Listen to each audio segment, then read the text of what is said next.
working hard to develop an emergency supplemental to be able to fund the response of this outbreak.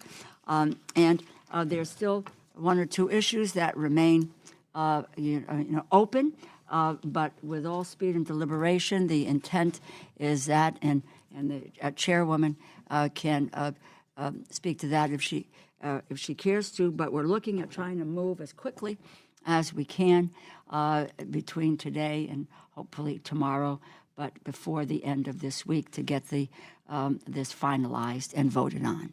So the funding, includes funding for the NIH. The funding will support research on diagnostics, therapeutics, and vaccines for COVID-19 that will be critical to managing the outbreak and, again, to save lives. I also might want to note that NIAID is not starting at square one. Rather, the years of building research on coronaviruses and vaccine development, and I would just want to say to the whole subcommittee, to my colleagues on both sides of the aisle, have invested sustained investments in biomedical research that the committee has made in recent years. And I am very, very proud that the Congress has increased the NIH funding by $11.6 billion, 39% over the past 5 years. Last year alone, the Congress provided an additional $2.6 billion increase over fiscal year 2019 level for the NIH. And this was in a bipartisan, bicameral way that this was done. And we're very, very proud of that. I know certainly the ranking member is, and we work closely together on this issue. I would just say to you that I think the president's budget would reverse this project. The budget proposes to cut NIH funding by $3.3 billion, 7.9%, below the 2020 level. This would result in NIH making nearly 1,800 fewer new grants to researchers, a reduction of 16%. This subcommittee will not be pursuing these cuts. We intend to move forward with continued increased investments in NIH to build off that progress that we have made in recent years. And again, that will be on a bipartisan basis. I know that, as I know anything about where we're going and what we're doing. I am especially proud that the Congress provided $25 million for research on firearm violence prevention, including the $12.5 million to the NIH. I was glad to see that the NIH budget request maintains funding for research on flu, including on the development of a universal flu vaccine. However, I believe we need to continue to grow this research as we did in fiscal year 2020, and I look forward to hearing more about what NIAID will accomplish with these additional funds. I was disappointed to see a $559 million cut to the National Cancer Institute at a time of unprecedented promise in cancer research that has led to more and more promising researchers seeking NCI research grants. I think cutting the funding for NCI sends the wrong message. In fact, with only a few exceptions, the proposed cuts to NIH would touch every institute, almost every field of research. Last year, in addition to new funding for several initiatives, we were able to provide a 3.3% increase to each NIH institute and center. We need to keep up that momentum and not reverse it. I believe my friend and my colleague, Ranking Member Tom Cole, will concur. Biomedical research is one of the most important investments that a country can make because it gives the gift of life, so which we need to support and promise you that we will. Thank you again for everything that you do, and I look forward to our conversation today. And let me turn this over to my good friend from Oklahoma, the ranking member of the subcommittee, Congressman Tom Cole. I want to thank you, Madam Chair, and thank all of you for being here. Before I get to my prepared remarks, I just want you guys to know how deeply you how you span the bipartisan divide that we have here. I actually made a statement, and it was tweeted out by Howard Dean last night. So I thought that was worthy of note. I very seldom get tweeted out by Governor Dean, so I was pretty proud of that. And the statement was, if I'm buying real estate in New York, I'll listen to the President of the United States. If I'm asking about infectious diseases, I'm going to listen to Tony Fauci. So I think that kind of sums up where we are as a committee. And I want to commend all of you and thank all of you for what you've been doing in the middle of a difficult national crisis, but more importantly, what you do day in, day out, every single day, and the amount of hope you give people around the world, certainly our fellow Americans. And I think you have been extraordinary custodians of the investment that this committee has made on a bipartisan basis for multiple years. I know intends to make again. If we can find any way to do it, we'll do it. And I think we will find a way to do it. And I just, the current challenge that we have, frankly, is a reminder that you need to do these things, and you need to do them on a regular basis. You can't just show up game day and think you're going to be able to deal with something. You have to have made the commitments, the investments over a long period of time to have the infrastructure to do it. I'm very proud of this committee and our counterparts in the United States Senate because we've done that. And we've done it. I'm proud of Congress for this, quite frankly. And this is no disrespect to anybody, but this committee's consistently in the last 5 years gone beyond what any president of either party asked it to do. And it did that because Congress, when we actually doubled the NIH budget many years ago, that was actually also a congressional initiative, if you'll recall. I think Congress actually, because it's very close to the people, has a very keen sense of awareness of how much your fellow Americans value the endeavors that go on at the NIH. So I'll go to my formal remarks. After 5 years sustained increases for the National Institute of Health, I'm pleased to welcome once again to this hearing room Director Francis Collins. You must get tired of hearing this, but once again, I want to commend you, Dr. Collins, on your long and distinguished career in federal service. You've left a legacy of excellence, and it's really an honor to work with you. And I've said this often, too, you got to be the best politician in a town of politicians to get appointed by Donald Trump and Barack Obama. I mean, that happens very often. But again, I think it says something about the bipartisan nature of what you do and the national commitment there. I've made no secret of the fact that increasing funding for the NIH is one of the proudest bipartisan accomplishments of this subcommittee. A sustained, steady commitment to increased NIH funding is critical to ensuring our nation's future as a leader in biomedical research and unlocking cures to so many of the diseases burdening our strained healthcare system.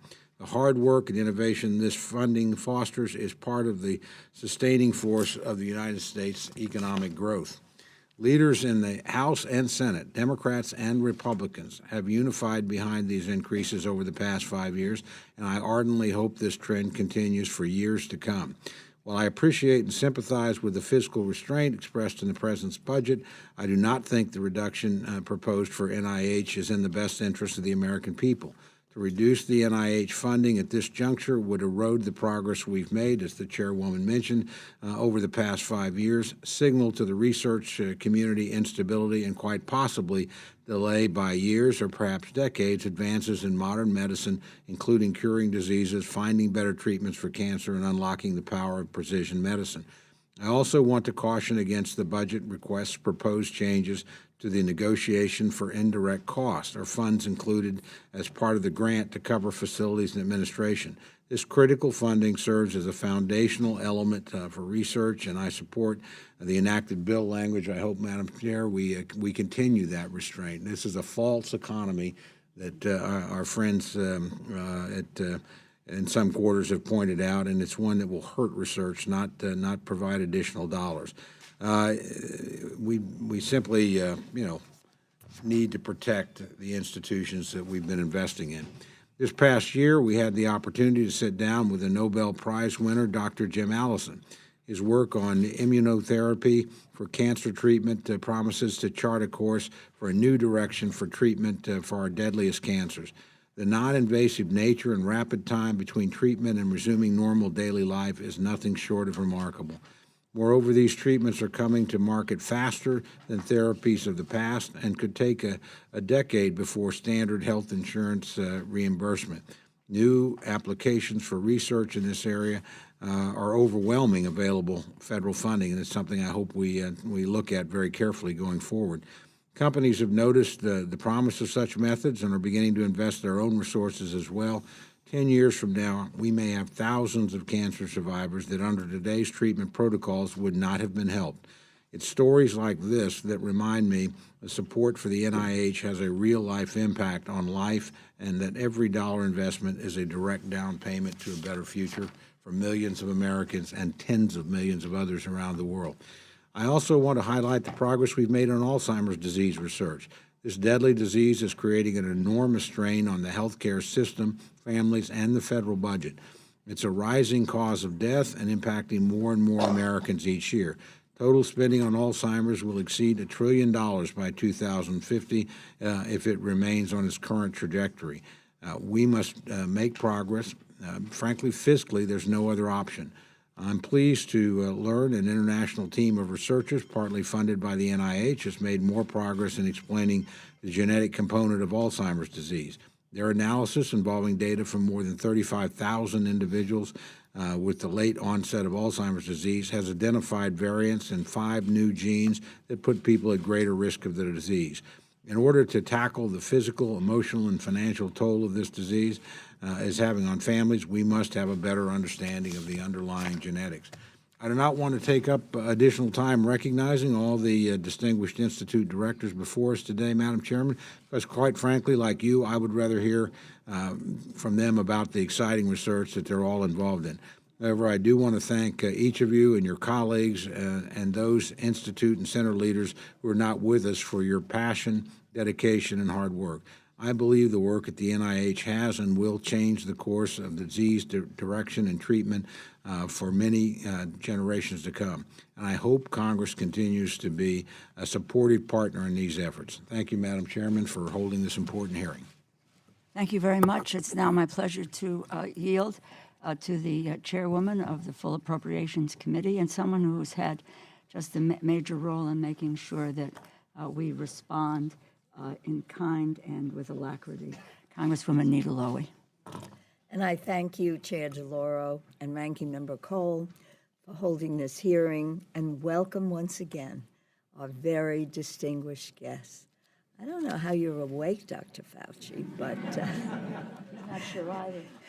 it's all those exercise routines. Thank you, but thank everyone, because I know it is a team effort. Let me say at the outset, President Trump's disastrous budget is filled with deep cuts that tear at the fabric of our nation. Instead of building on the historic investments in last year's appropriation bills, the president doubled down on partisan talking points. To propose investing $2 billion for the wall and cutting $3.3 billion from the National Institutes of Health really does expose the Trump administration priorities for what they are: political rhetoric over public health. But as you know, this committee is on your team.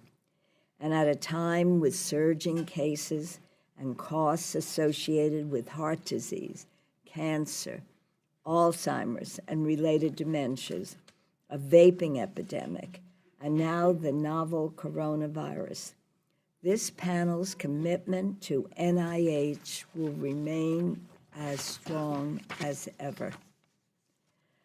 I would be remiss not to mention that with my retirement, this will likely be my last NIH budget hearing. I'll have to come and be in the audience. And when I think about it, we've come so far since I joined this subcommittee in 1993. I was a kid then, when NIH was funded at about $10.3 billion.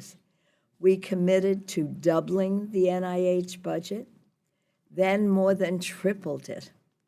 Together with the great leadership of this subcommittee, in the past 5 years, we have increases at $11.6 billion for a total funding level of $41.7 billion.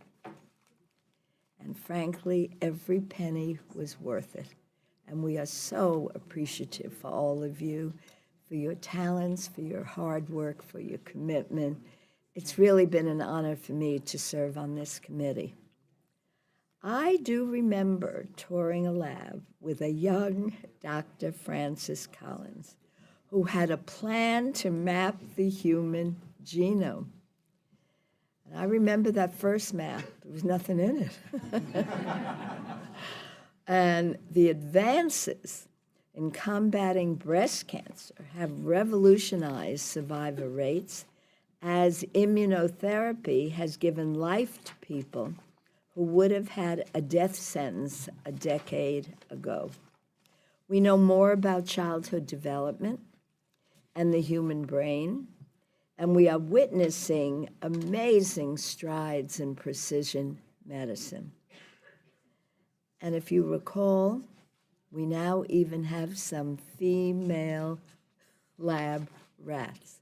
For those who weren't part of that humor at the time, we were convinced all the lab rats were male. So I'm delighted to know that you have female lab rats.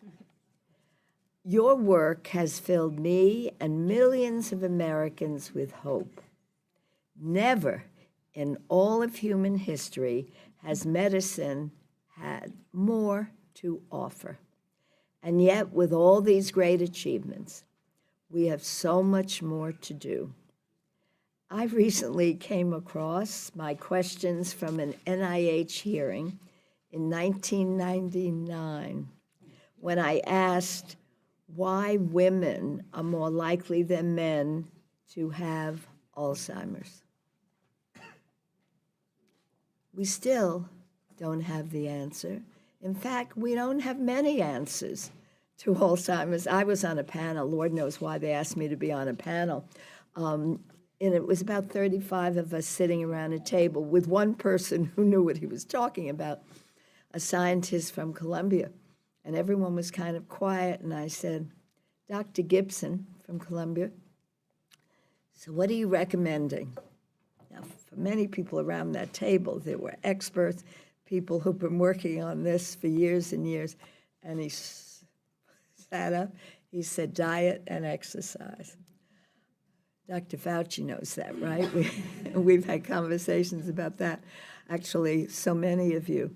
But after all the investments, that's really all we're offering most people when it comes to Alzheimer's. We still don't know the answer. And we still don't have a method for early detection of certain cancers. We still don't know why treatments work for some patients, but not others. And we still don't know why rates of autism are rising and why there are higher rates among boys than girls. By the way, if you have answers to any of these questions today, feel free to share them with us. This may be up to date, I thought, as of this morning, but if you have some answers to these questions, we'd love to hear them. So there's so much we need to achieve, and I can think of no better people to do it than the people sitting in front of us today. You have saved lives. You have eased suffering. You are our superheroes. And with the polarization in our politics, if the American people could see how we come together to fund such important work, I was going to say they would be proud. They'd probably be shocked. But maybe we should invite more to really understand how bipartisan the NIH is and how bipartisan this committee is. And that is why we cannot let a partisan budget request stand in the way of saving lives. So I thank you all. It's a pleasure for us to welcome you once again, Madam Chair. Thank you. Dr. Collins, I'm going to turn to you for testimony, and as you know, your full testimony will be entered into the record and yield 5 minutes of time for your testimony. Thank you. Well, thank you, and good morning, Madam Chair DeLauro, Ranking Member Cole, and especially Chairwoman Lowy. Did not realize you were going to make this announcement about 1993 to today. I think 1994 was the first time I appeared in front of this committee to defend the Genome Project, so thank you for that reflection. On behalf of the National... Stop ignoring the NBCFS crisis. Over 1 billion are sick, disabled, or bedbound. Please, She's saying. Speaking out on behalf of over a million sick Americans, I'm too sick to work. No family or sick to drain my bed. Please find us. Thank you. Please find us.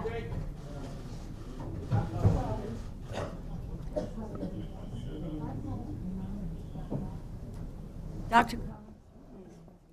I do want you to know that the condition ME/CFS, chronic fatigue syndrome, is of great concern to NIH, and these are obviously If you need time to mention that, please go ahead and do it, okay? And in the course of, the proceedings this morning. So, Sure, just, please. I would Go like ahead very with much your to talk about it at testimony. a later point. Okay, Yes. let me continue. On behalf of the NIH, I want to thank you, this subcommittee, for that $2.6 billion increase in last year's omnibus. The steady increases you have provided have brought new life to biomedical research and built the foundation for us to take on new and unexpected challenges. Challenges like the one that's on everyone's mind right now, the global coronavirus outbreak. Your investments have enabled NIH to be at the forefront of action against this serious health threat. And I'm quite sure you'll hear more about what we are doing from Dr. Fauci a bit later. In the meantime, I'd like to highlight a few of NIH's other recent achievements. My computer is talking to me. And maybe I could turn your attention to the screen. When Science Magazine announced its short list of breakthroughs of 2019, 3 of them were supported by NIH. The first is the life-saving progress we've made against Ebola virus disease, including the first effective therapies. Our second breakthrough, according to Science, was the development of kids getting specially formulated foods to combat malnutrition, taking advantage of what we've learned about the microbiome. The third is development of a highly effective triple drug therapy for cystic fibrosis, or CF. I'm among the legion of researchers who've been part of the long journey to develop targeted therapies for CF. Yeah, that's me on the left. That's 30. Where's the guitar? It's off in the corner. On the left, 30 years ago, when I led the NIH-funded team that co-discovered the gene for this devastating disease while I was at the University of Michigan. Mutations in that gene lead to dysfunction of a protein that normally helps maintain the body's balance of salt and water. And without that, mucus builds up in the lungs, setting the stage for potentially fatal respiratory infections. The new triple drug therapy kicks that protein back into shape. And does it work? Well, take the case of Robin Petrus, an Ohio woman with CF who recently wrote to me. As these snapshots show, Robin slept in a mist tent as a child, and her parents spent hours each day loosening the mucus that clogged her respiratory tract. Later, she became so sick, she had to give up her beloved teaching career. But just 5 weeks after starting triple therapy, Robin's lung function improved dramatically, and she now lives the active life she'd always imagined. She's even set a new personal best, swimming a full mile in 60 minutes. I could not do that. She told me, this medicine has revolutionized my entire physical and mental life. What a transformation. 30 years of research to get to this point, and a wonderful example of basic science, collaborations between public and private, leading to this kind of breakthrough.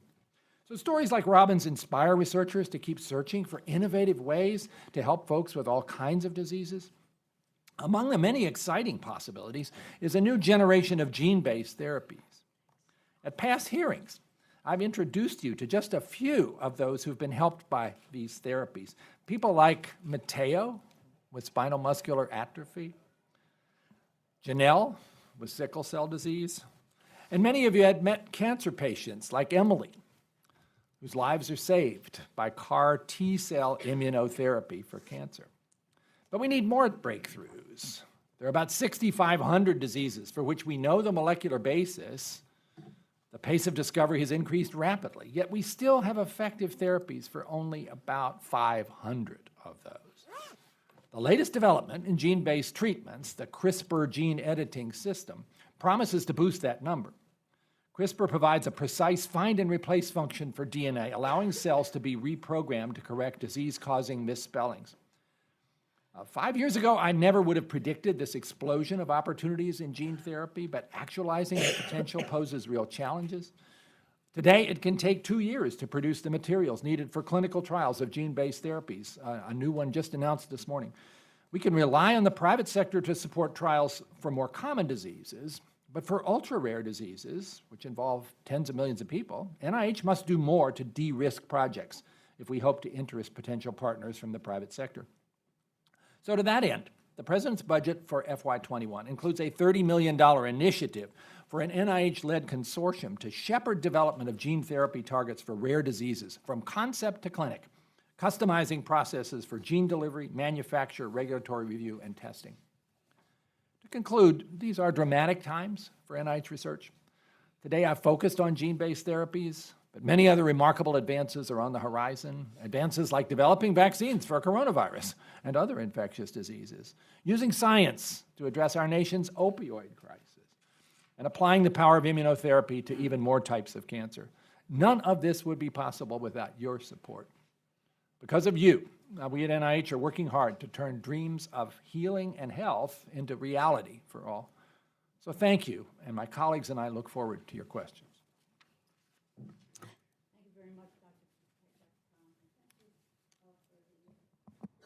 And thank you for the slides. It's always, and the stories, because that makes it real in terms of how people's lives have been changed. I lost growing up, two wonderful friends with cystic fibrosis, and it was an extraordinary, and how we can now save lives and thinking about what you can do.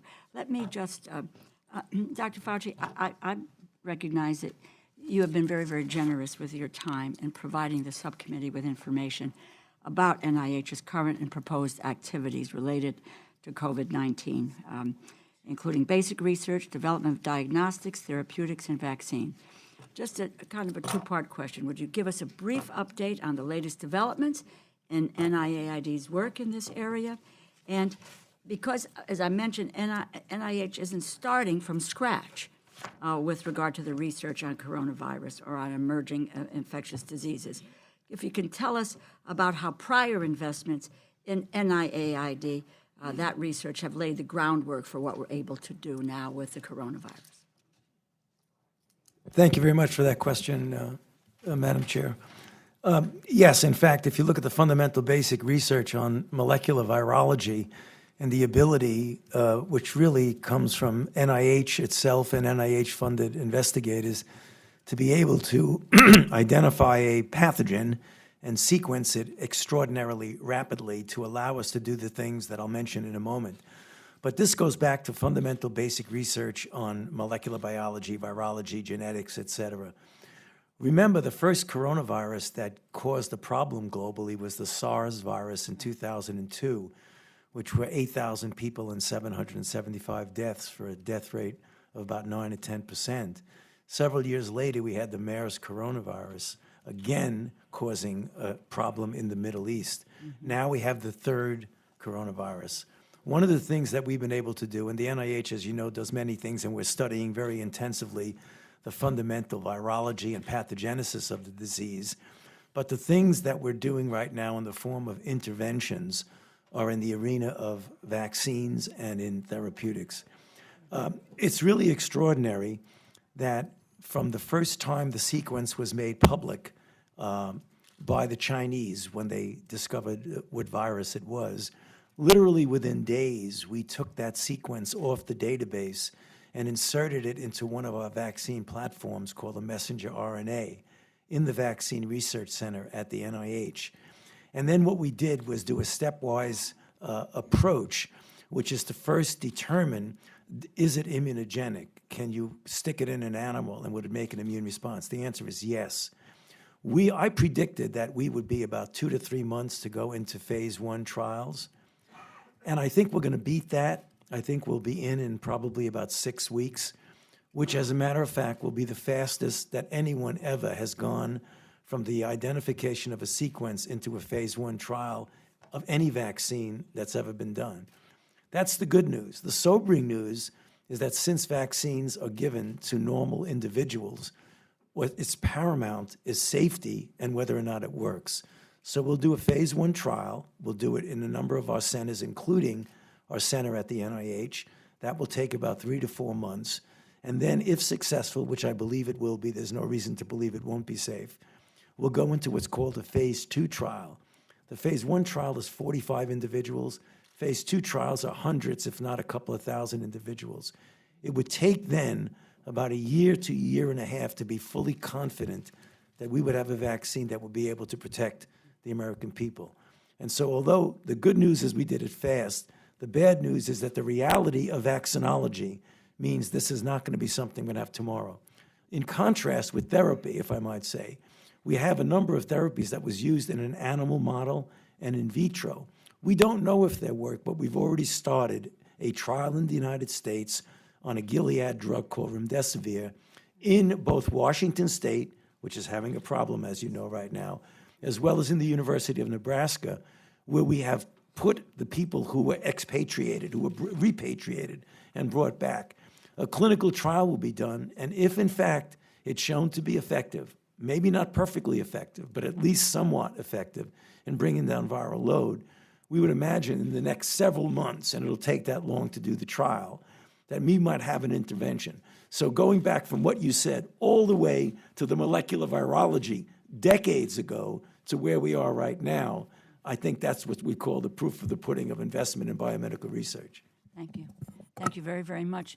As your grandmother, my grandmother would have said, lemon and honey is going to help your voice a lot, you know. So maybe a shot of bourbon, I don't know. But in any case, I've just about 13 seconds left, so I am just going to yield back my time and get around to my other question, second round.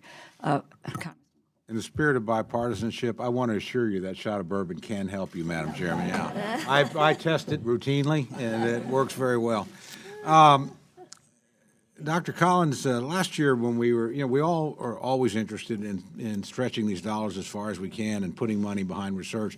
But I think one of the smart things we did last year in a bipartisan, bicameral way was to set aside $225 million for infrastructure, frankly, and for facilities maintenance. And we know that does not meet your needs. The idea, I think, the hope would be, we'll see where our allocation is, what we can do, but that would be something we could sustain on an annual basis for a number of years, so to let you catch up to where you need to go. So one, could you tell us sort of how that $225 million has been used? Two, what would you do if you had additional funds in the next year of comparable size? Congressman Cole, I really appreciate your raising this issue because it is critical to the effective functioning of this remarkable engine of discovery, the National Institutes of Health and its intramural program. We have, over the course of quite a few years, been successively falling behind in terms of maintenance just because of the way the funding comes through. We're not allowed to spend money on buildings and facilities unless it's appropriately designated as such. And we now add up where we are. We're about $2.1 billion in the hole in terms of the kinds of funds that would really ideally be necessary to keep the place in the kind of circumstance that you would like to see. And we've had a number of really major problems in our clinical center, which have caused quite a lot of difficulties in terms of being able to take care of patients. I can, if you like, if it comes up here, show you a particular example of just some of the things that you can see have happened in the course of just the last few months in terms of floods. We've had to close down big parts of our clinic at times.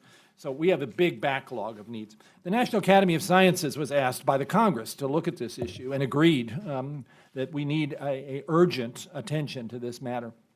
We also believe we need, in order for the clinical center to be fully effective, to replace our current operating rooms, which are at risk of having leaking in the ceiling in the middle of an operation, and that's obviously something you would never want to see happen. And so we have on the books all ready to go a surgery radiology wing, with the cost of which, though, is about $500 million.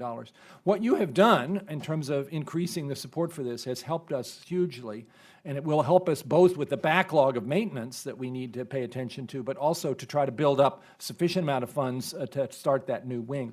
And it will be greatly much appreciated if that can be also sustained in FY21. You saw the President's budget actually did call this out as a special need by increasing that number for B&F to $300 million. So I know this is not sexy in the same way as we're going to cure cancer or we're going to find a new answer for autism, but without the infrastructure, we can't take care of patients in the way that they are counting us to do. Gosh, the fact that you showed up with slides might suggest to people we'd coordinated this in some way. That would never happen. Never want to miss Never the happen. chance to show visuals. Dr. Gibbons, heart disease and stroke are 7 times higher in American Indians, Alaska Natives, than among their white counterparts, I regret to say. And certainly my state, which has a high concentration of Native Americans, actually has the highest death rate from heart disease in the country. So could you tell us what the NIH is doing to address these health disparities and describe some of the progress you've made in recent years? Yes. Thank you for that question that addresses really an important concern. We have an important health disparity. As you pointed out, we particularly have concerns about rural populations. And we recognized that and started a new cohort study. Our institute is known for the Framingham Heart Study over 70 years ago of taking communities and starting to dig deep and understand what are the driving factors. We've now taken this to a program that's actually called Rural, that focuses in on Kentucky, Alabama, and other areas with large rural populations. That's where we're seeing actually cardiovascular disease going in the wrong direction, as it is with certain populations of American Indians and rural Americans. Similarly, we're engaged in studies like what we call Decipher. It's where we're taking community-based efforts to address how can we engage communities in the process of creating healthier communities, recognizing that often there are social and behavioral and cultural factors, and so that involves a community engagement strategy. In fact, Dr. Fretz is a Native American who's leading an effort. She's now the principal investigator of our Strong Heart Study, which is based in Oklahoma, the Dakotas, and Arizona.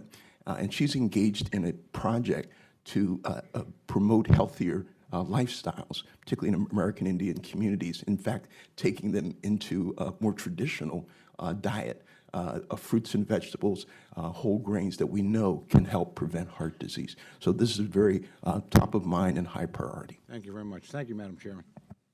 Congresswoman Lowy? Thank you. I think I ask this question every time, Dr. Collins. Are we learning anything about the development of Alzheimer's? How far are we from even a temporary, I won't say a cure, but let me ask you, how far are we away from a cure or real prevention? Alzheimer's. I wish I had a crisp answer to that, but I would say progress in the last few years has been really impressively moving forward. We have identified pathways that are involved in Alzheimer's disease, going well beyond the amyloid and the tau hypothesis, which has been so dominant. Genetic studies have revealed now about 100 different places in the DNA that provide a risk for this. And it tells you that there are things going on we didn't appreciate, such as that the immune system is involved here in some way, and lipids are involved in a way that goes beyond what we knew about before. And the cells in the brain that are sort of the supporting cells, the so-called microglia, are at least as important as the neurons, which have always gotten all the attention. All of that has led to, in a partnership with industry, the Accelerating Medicines Partnership, the identification in just the last year of 52 new drug targets, which are of great interest to academics and drug companies, and which will lead us down a whole bunch of new directions in terms of therapeutics. But I have to say, the amyloid hypothesis is still very much on many people's minds, even though we've had all of these failed trials, and we don't understand why they failed. Please keep in mind, Biogen is still taking the position that their most recent trial, when they reanalyzed the data, did look as if it provided benefit to people who got the highest dose of this antibody against amyloid for the longest period of time. And they've gone back to FDA, and FDA has been willing to look at the data again. And watch this space closely. If FDA decides there's something there, we might actually finally be in a place where we have a signal of some benefit. And then, of course, the whole game changes. There's a huge difference between having everything fail and having something work a little bit, because then you can build on that, and we're all watching that closely. So it's really all hands on deck. NIH is running now over 200 clinical trials, not just about drugs, but also about preventive interventions. The Sprint Mind study, which Gary Gibbons could tell you more about, has definitely shown that reducing blood pressure seems to be a good way to prevent the onset of dementia in susceptible individuals. Vascular contributions are really important here. We're pretty sure that physical exercise helps. We're pretty sure that cognitive exercises are also of benefit. I wish I was able to say that with absolute certainty. So we are making progress, but let's make no mistake, this is a really hard problem. Okay. I'll ask you next year I'll write you a letter next year. 'Cause I can't ask you. Can I come as a guest? Okay. Dr. Sharpless, another one of my favorite issues because it's been so disappointing. Are there any advances that have been made in early detection and treatment for kidney cancer? Yes. We think the incidence, in fact, of kidney cancer has gone up modestly related to improved detection, so it's finding smaller lesions earlier. This provides some challenges because when we start detecting very small cancers, we always worry about this issue of overdiagnosis and overtreatment and detecting really dangerous cancers as opposed from the more indolent type. But I think that kidney cancer is an important human cancer where we have made some progress, but there's more to be made. It is not one of our most outstanding successes in the cancer world. Immunotherapy has some role for these patients. In terms of early detection, we are still considering a number of approaches, including, I think perhaps the most promising right now, in addition to imaging, is the ability to detect nucleic acid in the blood, so blood tests for something like kidney cancer or other related cancers. So we have a number of approaches, but stay tuned, it's still early. Well, my time is running out, so I'm sure Dr. Gibbons and Dr. Volko, you all know about the rising rates of e-cigarettes, particularly among young people, which is just startling. In 26 seconds, maybe I should have, okay, if you want to make a quick statement, and then we can go back and get into it, because I am really concerned about the incredible rates. And I think we should be concerned. In 2018, we saw a doubling in 1 year of the number of kids that were vaping nicotine. And in 2019, we saw a doubling of the number of kids that were vaping THC. So the concern is, of course, that these kids are becoming addicted both to THC and nicotine, and we may lose the big battle that we've won over combustible tobacco with all of the adverse consequences. So yes, we should be very concerned. So we'll save it for the next round. I don't want to overstay my welcome. Thank you. Congressman Harris. Thank you very much, Madam Chair. And Dr. Fauci, I'm surprised you have a voice left at all. It appeared to have been everywhere. You must have like twins or something. You're everywhere. Let me ask you a question about, because you used the word "the sequence" for the coronavirus 19, and that's the one I take it that the Chinese have shared with that sequence. My understanding is also that they've been unwilling to share other samples of the virus. That sequence just one place and time, and that it would be useful to know, to see other samples. Is that true? I mean, from a scientific point of view, is that something that would be useful? It would be very useful, but we're mitigating that problem, Dr. Harris, because we now have, unfortunately, enough cases in our own. Yeah. But that's of concern to me, that the Chinese did not share that, because I don't know. Look, in this instance, days or weeks might be very important, and I'm afraid that we might have lost days or weeks because the China's unwillingness to share those early case samples. Now, the fatality rate is, of course, controversial, because WHO just announced that they think it's 3.4%. You've been, I think, quoted in the New England Journal of Medicine a few days ago as, well, it's probably less than 1%. No. Is that, where do you think it's going to end up? Because we don't know the denominator. But right? You said it, sir. If you look at the cases that have come to the attention of the medical authorities in China, and you just do the math is about 2%. If you look at certain age groups, certain risk groups, the fatality is much higher. But as a group, it's going to depend completely on what the factor of asymptomatic cases are. So if you have asymptomatic cases that are a lot, it's going to come down.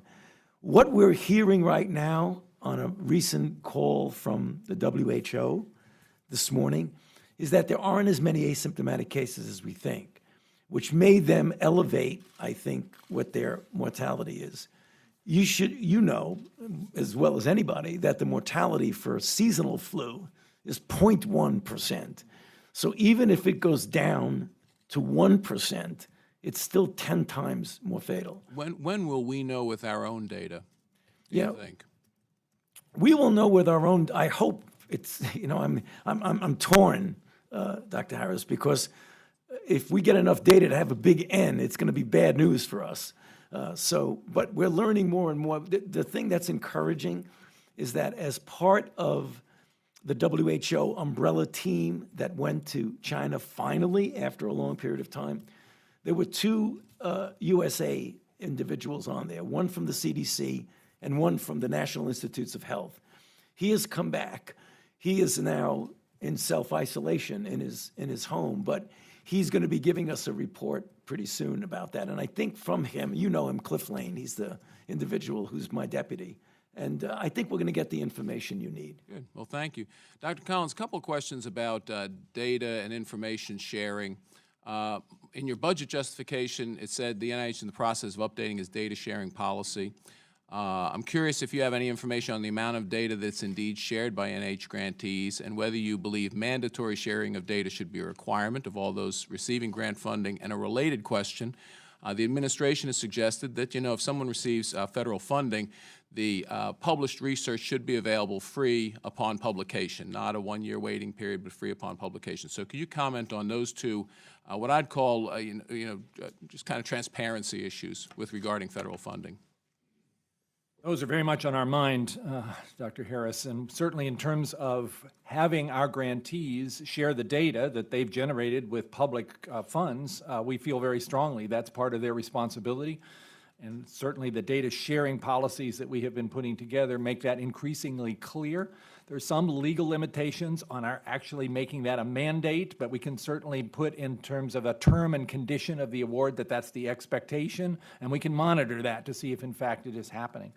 With regard to publications, we also believe that if the public is paid for science, the science ought to be accessible to people who are interested in looking at it. As you know, this is a controversial topic because some of the journals would find this to be an existential moment for them if everything was free immediately. We are working in that direction. We have for a few projects, like the Cancer Moonshot, like the HEAL initiative, required that everything that comes out of those projects has to be accessible at the very moment that it's published without any charge or any firewall. And that is a signal of where we want to go eventually. But this is a complicated negotiation. That's right. But is it your feeling that it would be an existential threat or that the journals could probably find a way around it? I think all the journals are looking at options that they might try to adopt as alternatives to those that require complicated and expensive journal subscriptions. Thank you very much. I yield back. Congresswoman Lee. Thank you, Madam Chair. Thank you, Ranking Member, for this hearing. Thank you, Dr. Collins. Thank you for your team. It's always good to see you. And I associate myself with the remarks of everyone who has talked about the importance of continuing with our bipartisan work because really you are in the business of life-saving, life-affirming, and just thank you for everything that you're doing. Of course, I have focused a lot on the National Institute of Minority Health and Health Disparities. And unfortunately, I see this $30 million cut above what it was. It requests $305, and the enacted level is $336, so it is a $30 million cut. Now, we know there are many disparities as it relates to communities of color. When you look at the disproportionate rates of lupus, and thank you very much for following up with our request on lupus in terms of an action plan, higher rates of Alzheimer's among older African Americans, sickle cell disease and trade. And then in many ways, I feel like I've received a medical education from all of you because so many of my family members, friends, and community suffer from multiple sclerosis, COPD, lupus, sickle cell, HIV and AIDS, the A1C test, diabetes, and sickle cell trait relationships. So I personally, like most members, have gotten into the weeds on a lot of these diseases, and we have put in budget requests and language, and I want to thank you for being responsive and for bringing forth the plans that we have asked for. So in terms of these cuts, I'm curious with regard to what the $326 million cut to the National Heart, Lung, and Blood Institute would do in terms of our COPD action plan.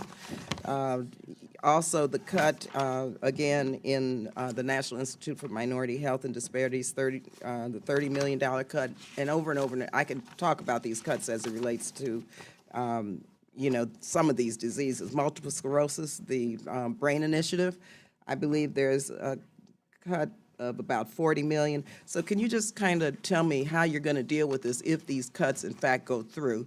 And then my second question is, and I want to thank you for the report as it relates to the growing absence of black men in medicine and science. And we're working very closely now with partners in this, and I wanted to ask you with regard to the Common Fund, how can we support more comprehensive work, because this is outrageous in terms of what's happening to black men in medicine and in the sciences, and how we can help fund the National Academy of Sciences and doing based on their roundtable work that they want to continue, and can we look to the Common Fund? Unfortunately, I see a cut of $196 million less, and so can we, no, I'm sorry, $42.6 million less than 2020. So can we kind of talk about how we're going to address these issues within this budget? There's so many important questions there. Let me just try, because I know time is short. With regard to what NIH does when we encounter a circumstance of really significant resource constraints, I think all of the people at the table would agree with me that we try to still identify what our priorities are and try to protect those as much as we can. We look around to see if there are things that could be slowed down without quite as much of a serious impact, but it is painful to try to do that. In every one of the areas you talked about, we would have to struggle with exactly that kind of priority setting. I'm really glad you raised the issue about our workforce and the need for more representation from underrepresented groups. Our workforce does not look like our country, and it should. I want to mention, and this is something that you brought up in terms of the Common Fund, the program called the BUILD Initiative, which is a way in which we are making it possible for people from traditionally underrepresented groups to have a real scientific experience as undergraduates, which is how you actually capture the attention and the imagination and the passion of young people. And that program, which has now been going on for 4 or 5 years, is actually looking very promising. And none of these programs we would do would be done without really evidence-based analysis. We're not going to support things that don't work. We also have supported a national mentoring network for people who may not be like me, a white male who would naturally have a network that they could depend on. That has also turned out to be quite positive. You are right that maybe an area we're particularly worried about is African American men. We have a recent initiative we're discussing with the NCAA about how to interest athletes in science and provide them with scientific opportunities like summer internships in a research lab so that that will be seen as a more attractive possible career path with mentors and role models that they can learn from. So we're all over this. We have new partners with new ideas coming out of the National Academy report. Would it be possible to work with your team to present new strategies, new ideas, and see if we can develop some broader partnerships that would actually enhance what you're doing? Absolutely. We're closely aligned with the National Academy on this topic, and they've been very much partners, and we would like to build on that and do even more. Okay, thank you very much. We'll follow up. Thank you, Madam Chair, and thank you all for being here. Good to see you all again, and Dr. Collins, appreciate your many years of service. And I wondered if you and also Dr. Sharpless could talk briefly about the President's Childhood Cancer Initiative. That's something that I know we funded, and just wondered if you could give us an update on that. Dr. Sharpless is ideally suited for that. I'd be happy to take that. You know, childhood cancer is an area where we've seen significant progress over the last few decades, but we still have a ways to go. There are still clearly too many kids dying of cancer in the United States, and there's still, even the kids we're able to cure are often left with lifelong survivorship challenges because of significant surgery and radiation therapy and chemotherapy. So it's an area where we need clear progress. And the administration announced this as a top priority of theirs to make progress in childhood cancer, and the president announced this initiative at the State of the Union more than a year ago. And now Congress has appropriated the funds, and we're tremendously grateful for that important devotion of effort and resources to this topic. So it's underway. We have had a sort of convened a lot of the thought leaders in the community about how to make progress most expeditiously in childhood cancer. We have charged the working group to come up with ideas, and we're well underway. The focus here is on sort of how to use data better for childhood cancer and sort of radical data aggregation. I suspect, for example, we'll be able to create a registry that has data on every child with cancer in the United States, and that will, in terms of outcome and follow-up, that will be a significant, an improvement over what we have now. So it's a very exciting initiative that's really getting started. Okay, thank you. And Dr. Volkow, I wonder, in the past, you've discussed efforts to develop non-opioid alternatives to help manage both acute and chronic pain. I wonder if you could give us an update on the status of that research and some of the innovative approaches that might be coming down the pipeline.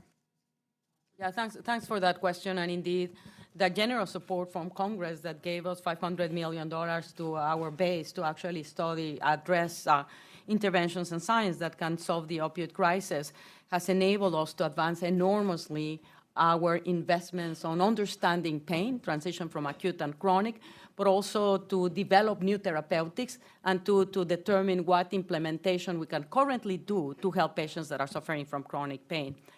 As a result of that, there are several projects that have emerged, including the creation of a network that will enable, two networks. One of them will enable the development of new molecules and testing, and the other one will enable the testing in patients with pain of the interventions. And this is done in industry, with partnerships with industry, so that we can help accelerate, but also with academic centers. And in terms, again, this has been an incredibly challenging area to develop treatments that are as effective for pain, but safe. And yet, and that's why it's so incredibly relevant that we create the partnerships with pharmaceutical industry. Okay. But I think, Francis has taken a lead on this, and I don't know if there's anything else, Francis, that you think worth mentioning? No, I think you've said it well. I would like to emphasize this is another all-hands-on-deck circumstance where 20 of the NIH institutes are ganged together to work on this initiative we call HEAL, which stands for Helping End Addiction Long-Term. And for that, we need to have non-addictive but effective pain medicines. And we are working quite quickly in that space, recognizing it's a really hard problem. Thank you.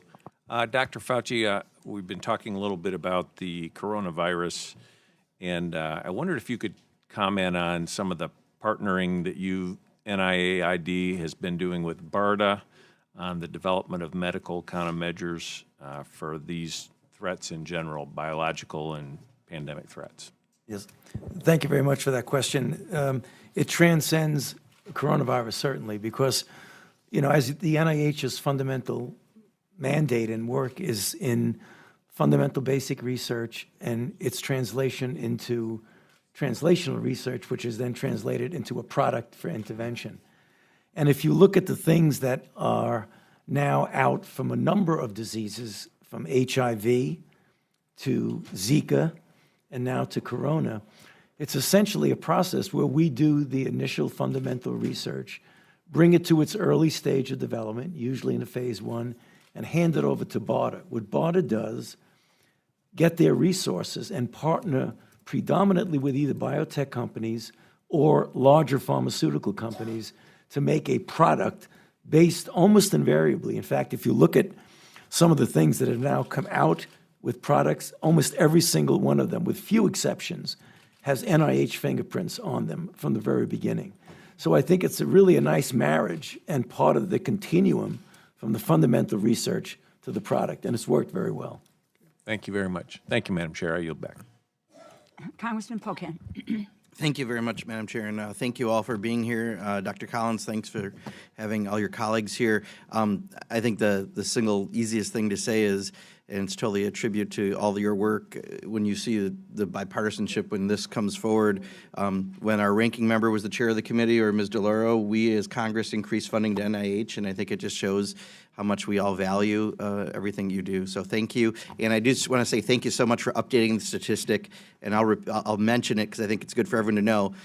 We used to have how many drugs were approved, I think, in a 6-year period that had NIH support, and it was every single drug. You just did a 10-year period.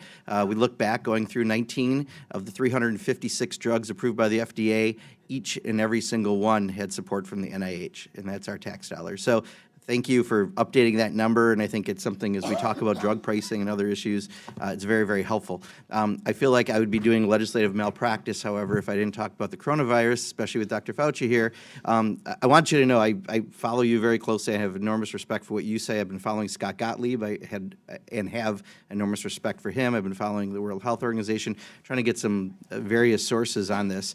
And I have to be critical in one area, and I'd love you to help maybe talk me off a ledge on this, but I don't know if you can, is the lack of how we're handling testing right now. The fact that all of a sudden CDC has dropped keeping track of how many people we test. We had someone this morning talk to us who was part of the Ebola response. Their comment, and I'm going to paraphrase, is, you know, when you don't even know what you don't know, that's not a great place to be in trying to figure out how to deal with things. And the fact that if we start not keeping track of this, the amount of tests and who we're testing, we should be much more aggressive, I believe, in my opinion. We should be in the hospitals.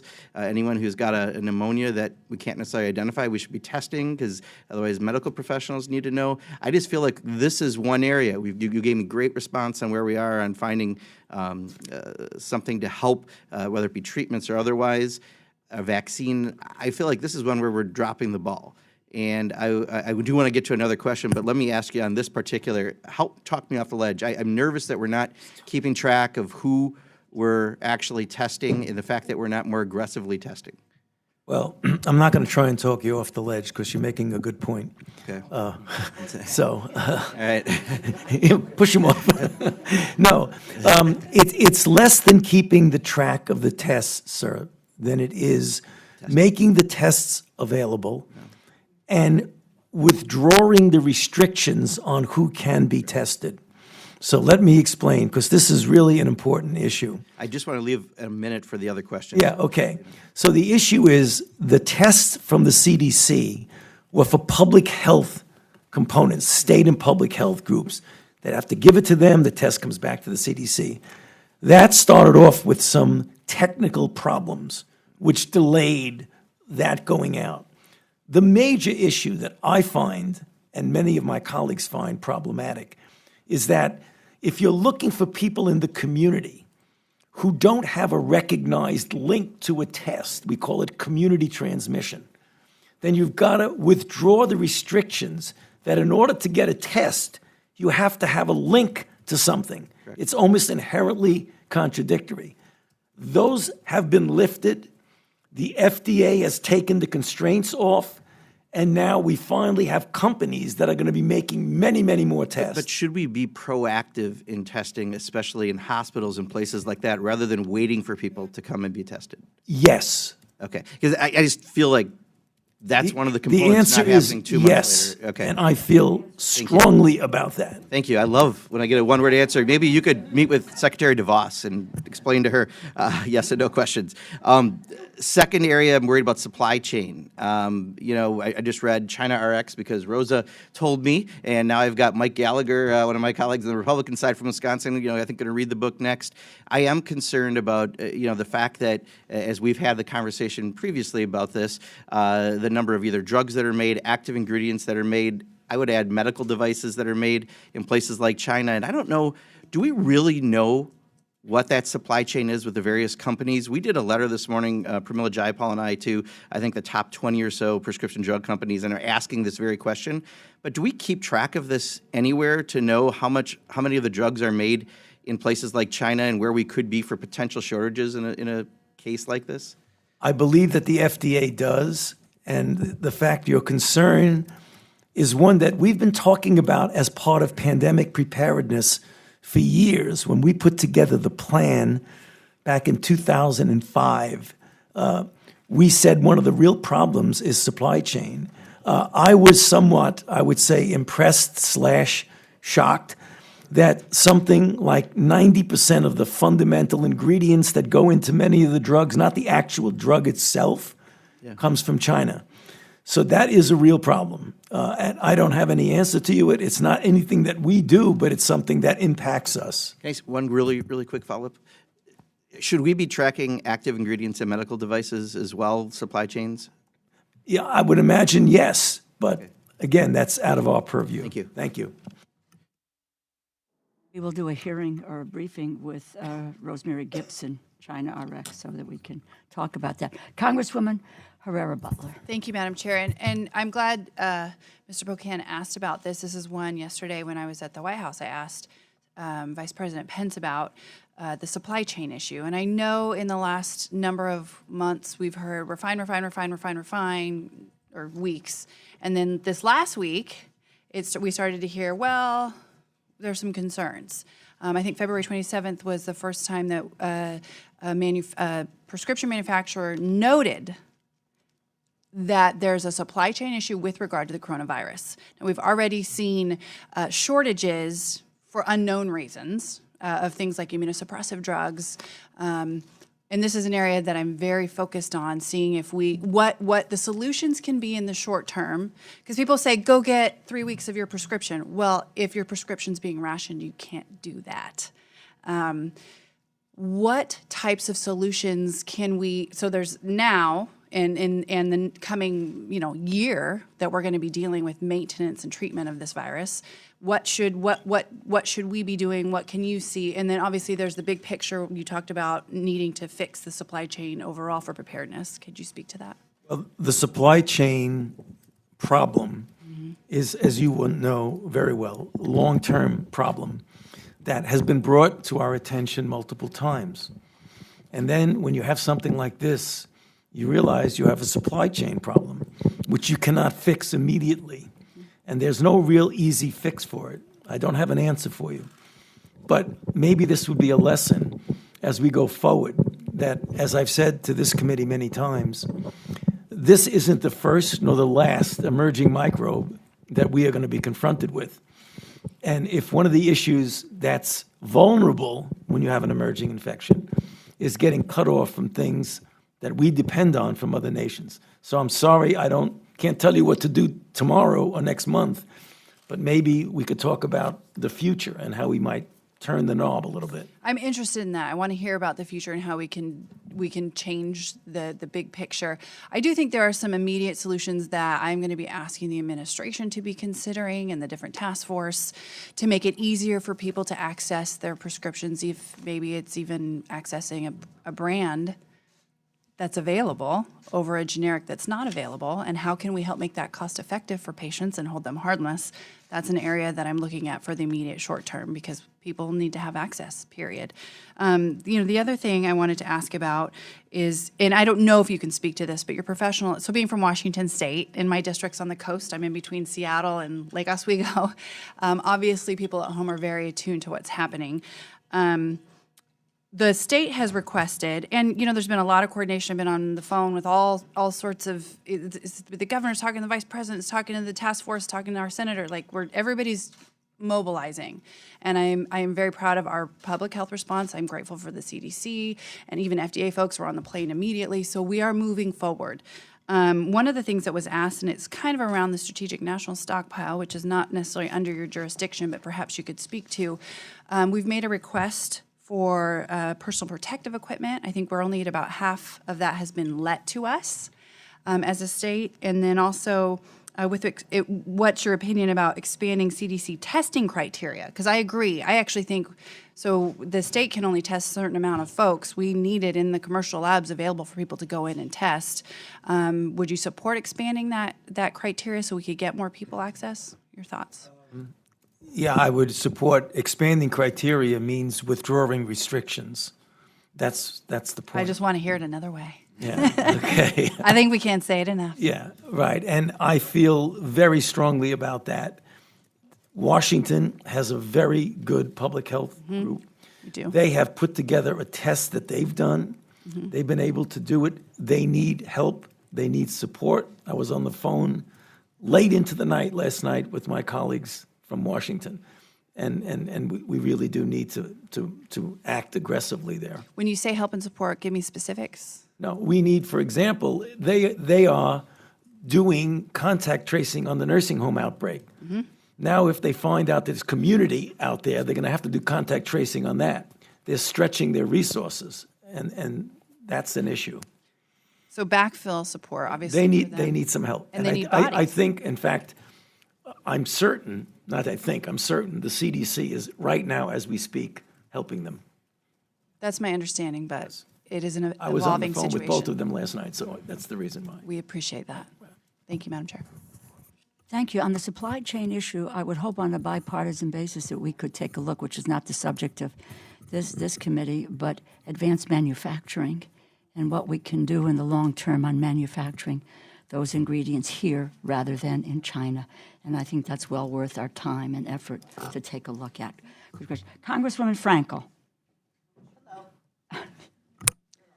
Thank you very much for being here.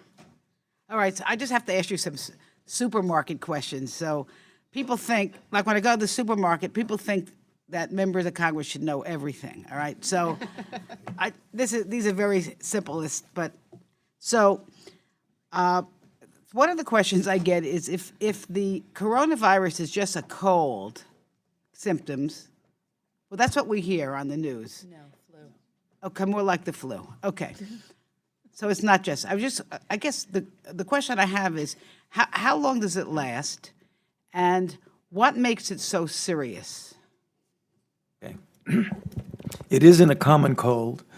The confusion is that about 10 to 30% of the common colds that you and I and everyone else get during a season happen to be a coronavirus.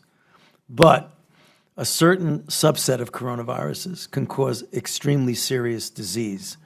They did it with SARS, they did it with MERS, and now they're doing it here with the novel coronavirus. The reason it's serious is that a question that was asked by Dr. Harris is that the mortality of this is multiple times what seasonal flu is. So seasonal flu spreads widely. The mortality is 0.1%. Right now in China, the mortality for this particular infection is, the latest report was 3 to 4%. It might be a little bit less. It isn't a cold. It's very interesting that most of the common colds have upper respiratory infections. This virus, not to get too technical, the component of the virus that binds to a receptor in the body to allow it to infect, those receptors are rich in the lung.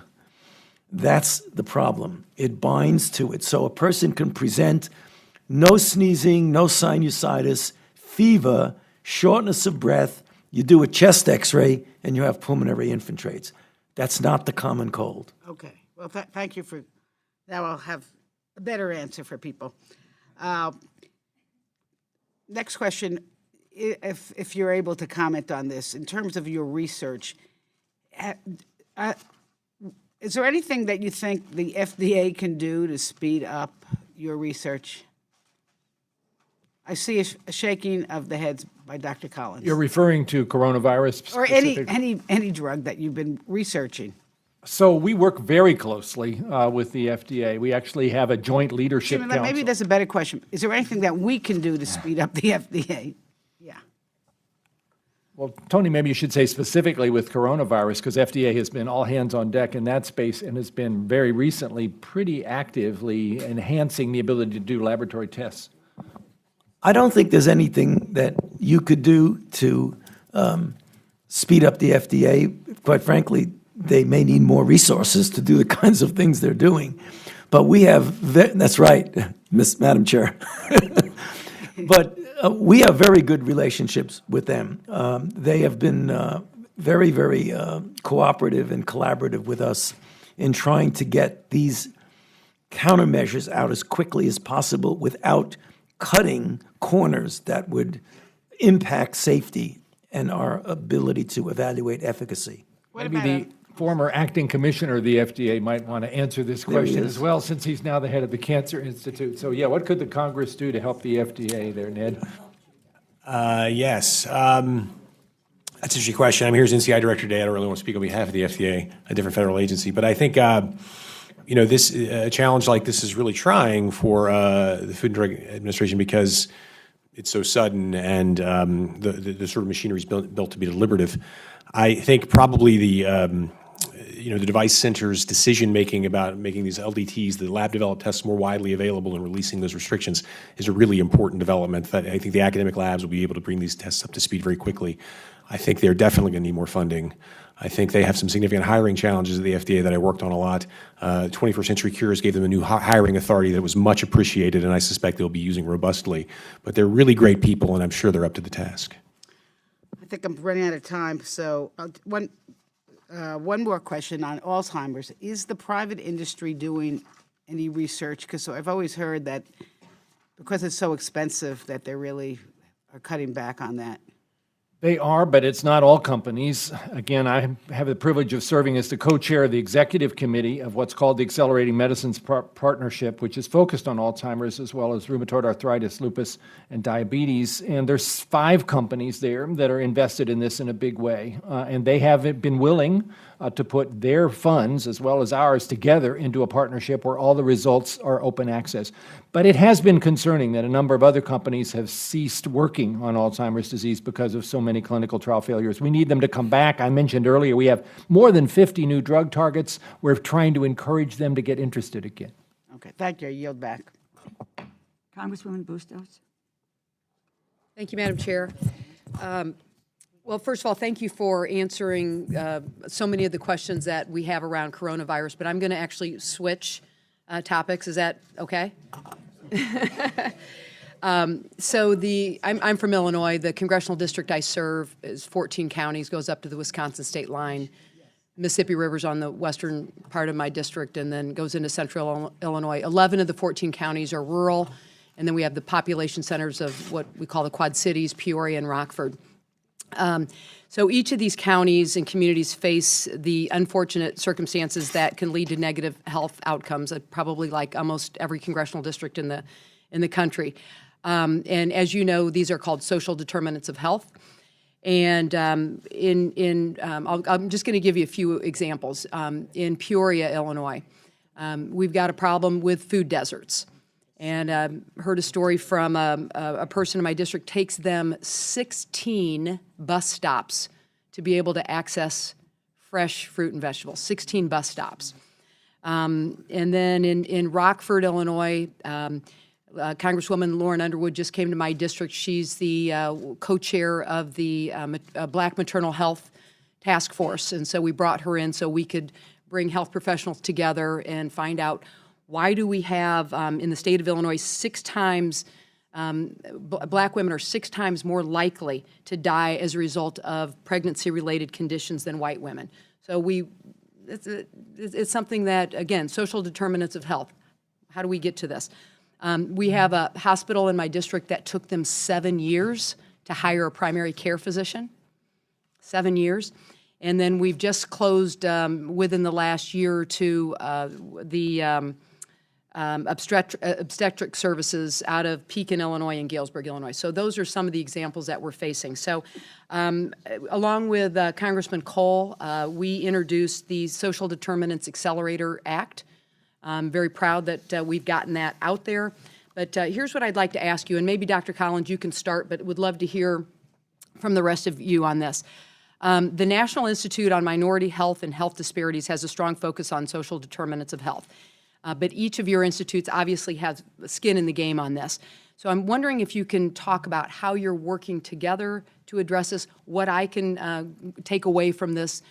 Love the powerhouse that we have sitting in front of us, and that's what I'd like you to focus on for the couple minutes that we have here.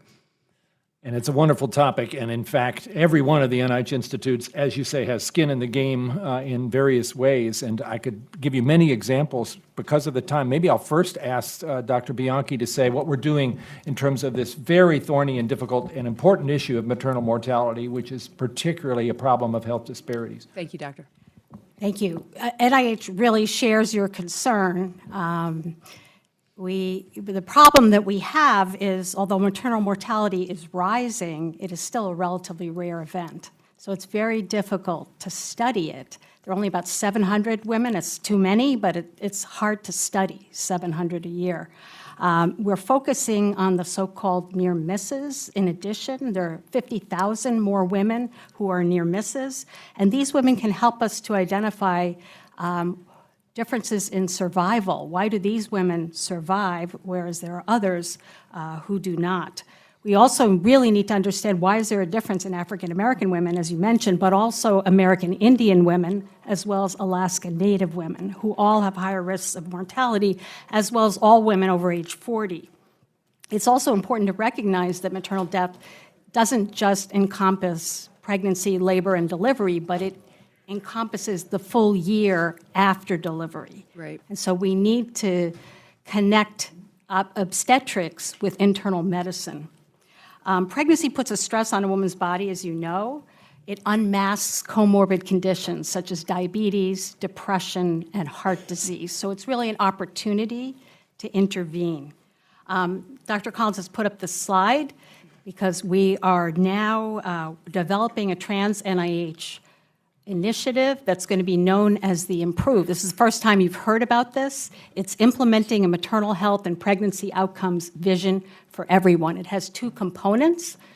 One side on the right is the foundational biology part, which is really aimed at determining predictive biomarkers as well as novel technology.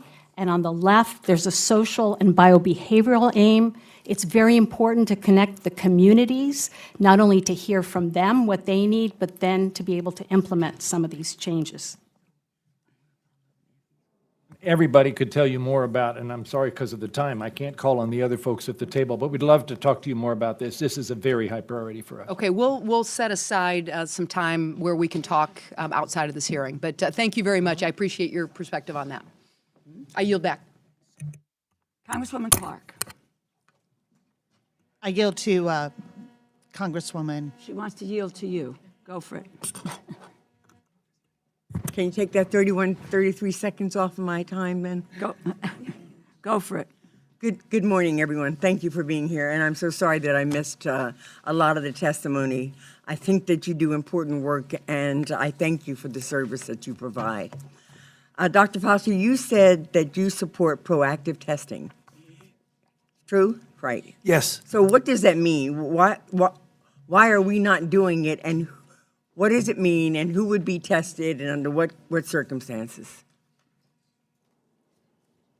We're beginning to do it now. There was not implemented earlier. And What does that mean, though? proactive testing means when you have community spread where you do not have a known index case. So let me give you an example of what non-proactive is, and then it'll be easy to show what proactive is. So you bring in someone, as we did when we flew many of our diplomats and others from Wuhan. We brought them back to the United States, and the thing you needed to do was to test their obvious contact, like their wives or their husbands or what have you, and you wind up seeing that they're infected or not. Proactive means I don't know what's in the community, so I'm going to go to a bunch of emergency rooms, and when people present with symptoms that look like they might be coronavirus, even though they have no connection with anybody who has coronavirus, they didn't travel anywhere, and test them to see if they're That's even infected. in communities that have absolutely no knowledge of having any in there. Absolutely. So And this- anytime, if I go to the emergency room in New Jersey, where there's no confirmed case or anything, Right. but I've got some symptoms, Right. flu-like symptoms, right? Right. They would test and make sure that it's not the coronavirus. There aren't enough resources to do it every single emergency room in every single center. So what the CDC has done, they've started by taking 6 sentinel cities, and now they're expanding that to many more cities, essentially doing sentinel surveillance in different places. And that will give us a good idea, or at least a partially good idea, of what's under the radar screen that we're missing. So are these cities clustered only near, like, the state of Washington? No, Are no. these Cities all over the are country? Washington, Los Angeles, San Francisco, Honolulu, New York, and Chicago. And there will be more. My understanding is that some of the CDC is managing diagnostic tests sent to state public health labs, while FDA is managing tests at private labs. How does it get determined who does what? It's not a question of managing. It's a question of the CDC's fundamental mandate is to develop the test and provide it for public health purposes to individual state and local public health authorities. The issue with the FDA came in when the FDA can give permission for a medical center, you pick it, University of Washington in Seattle, Cornell in New York City, to develop their own test or to partner with a biotech or diagnostic production one and do their own test on their own without needing the very intensive quality control that the FDA generally gives to a test. So that gives much more flexibility to have many, many, many more centers do their own tests. Okay, my husband had pneumonia in December and he's still coughing. I'm like, I want to send him. I want to send him to have him checked out. I'm very interested in research into the health disparities among minorities and non-minorities and minority children, and what's happening with the suicide rates, how it seems to be growing exponentially or disparately in the African-American community.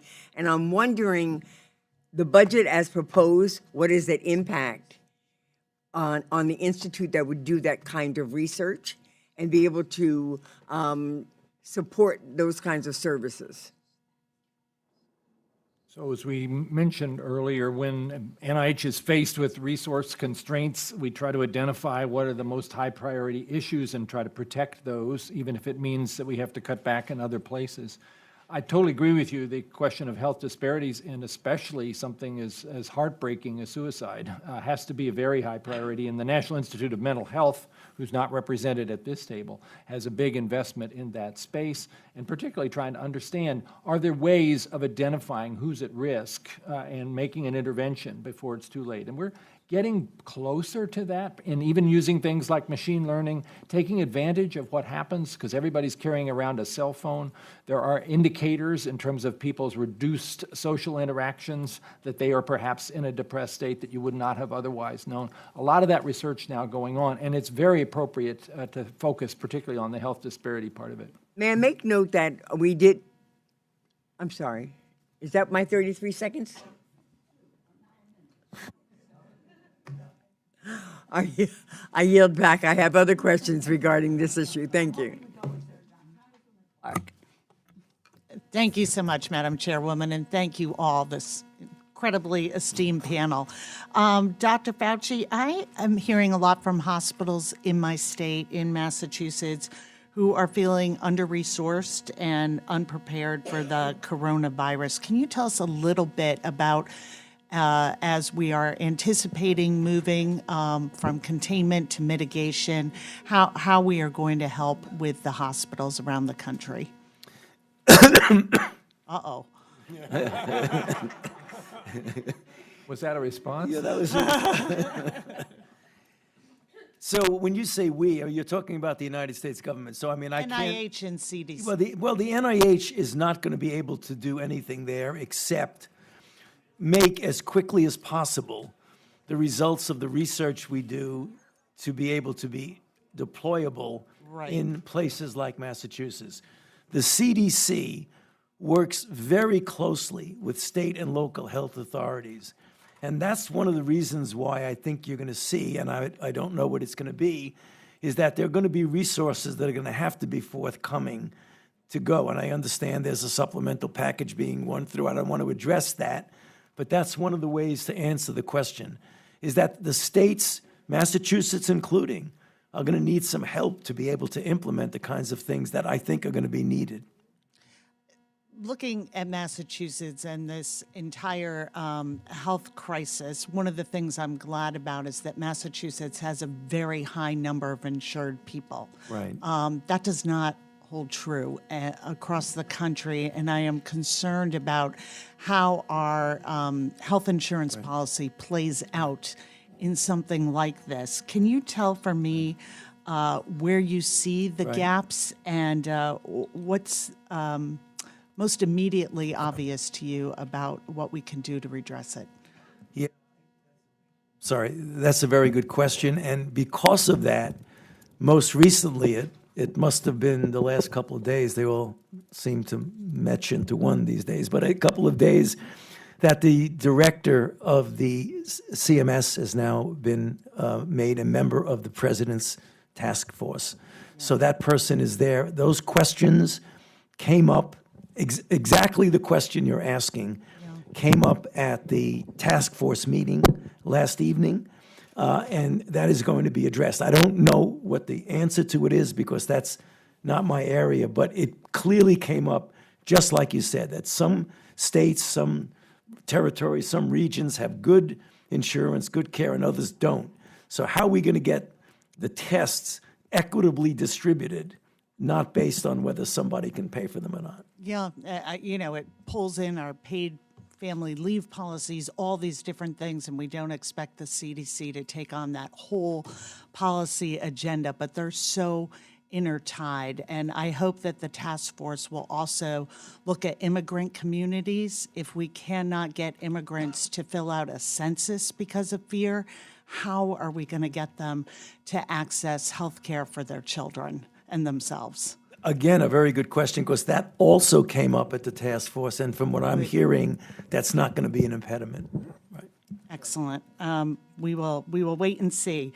Dr. Volkow, good to see you. I was also very concerned that the Trump administration had proposed transferring $5 million from substance use and mental health services, nearly 63 from NIH to fight the coronavirus. I don't think we make trade-offs between public health emergencies. But I wonder if you can tell me what progress has been made and what steps is NIDA taking to work on the youth-focused interventions and recovery support services? Well, again, one of the things that has helped us enormously has been the $500 million that came to address the opioid crisis, because one of the projects that has been prioritized is prevention interventions. And when you address prevention interventions to help to avoid kids taking drugs, you don't do it specifically for opioids, you do it in a general sense. And this is also important because we're seeing now that the opioid crisis is shifting not just from opioids to getting into psychostimulants. So it's not like we're going to have to address prevention for one drug. We need to address the question, what is making us vulnerable as a country? And youth are the most vulnerable of all of them. So we have several initiatives that are going to be expanded to address how to, for example, we can bring prevention to rural communities that are at very, very high risk for drugs, to the criminal justice setting. How do we intervene in schools? And another project that we have been able to hopefully launch, as you know, we've done a 10-year follow-up for children from 9 to 10 upward to understand what are the factors in the brain that make you vulnerable to drugs, but how does the environment influence them? We want to start in infancy to look forward. So these are just some of the examples that we're targeting to try to develop knowledge and implementation methods to prevent youth from taking drugs. Great. I'm out of time. I'd love to follow up with you in another way on medically assisted therapies for treatment for younger people as well. Thank you. Thank you. What I'm going to try to do is to ask 3 or 4 questions and get quick answers to them. And let me just start with this, Dr. Bianchi. Endometriosis, a disease that impacts 1 in 10 women, leading cause of hysterectomy. Can you describe NICHD's research related to endometriosis? Tell us what your top priorities for the research would be if provided with additional resources. And I'm asking this question, and where is my colleague, Congresswoman Finkenauer, who has a very a serious interest in this area, and thank you for being here, Congresswoman Finkenauer. So hold on to that. Dr. Collins, we gave $12.5 million for gun violence prevention research. I want to have you tell us what do you expect to do with that. Also, with the Office of Research on Women's Health, NIH budget has grown by 39%. Office of Research on Women's Health has increased only 8%. Anyway, they have a critical role in doing what we need to do across all of the institutes. How would additional resources for the Office of Research on Women's Health enable the office to better advance and coordinate women's health research? And Dr. Gibbons, cardiovascular disease and women. Stroke, heart disease, leading cause of death for women in the United States. What research is NHLBI supporting to improve diagnosis and treatment of women with heart disease? Dr. Bianchi. Thank you, Madam Chair. As you said, 1 in 10 women have endometriosis. These are women of reproductive age. It's associated with chronic pain, has enormous economic impacts because women do not go to work. It's a leading cause of infertility, and it's also associated with an increased incidence of cancer. NICHD has a gynecologic and health disease branch where we are funding research on the diagnosis, prevention, and treatment of endometriosis. We've made it one of our 10 aspirational goals in our strategic plan, and I'm very proud of the fact that NICHD's research, we were talking about drugs that were developed as a result of NIH support. The drug Orilissa, which is the newest drug to treat pain in women with endometriosis, came out of an NICHD SBIR grant. Thank you. And I would just say, this to Congresswoman Finkenauer, that you ought to be in touch with Dr. Bianchi to get all the information that you need to move forward. Very quickly, Violence, to preserve time violence for Dr. prevention Gibbons. research. Firearms. We have invested in firearms research all along, and having this additional funds from the Congress in the current fiscal year is something that we welcome. We are invested in a full set of threat research to Americans' well-being, and we will continue to do so, and are certainly committed to executing any funding directives from the Congress. We have already written up various funding opportunity announcements, are waiting momentarily for them to be cleared. We will look at such things as the role of video games, the role of trying to keep firearms out of the hands of adolescents, such things as the violence interrupter schemes that are carried out in some cities. Do they actually work? We need data here, and we're the data people. That's right. So you can count on us.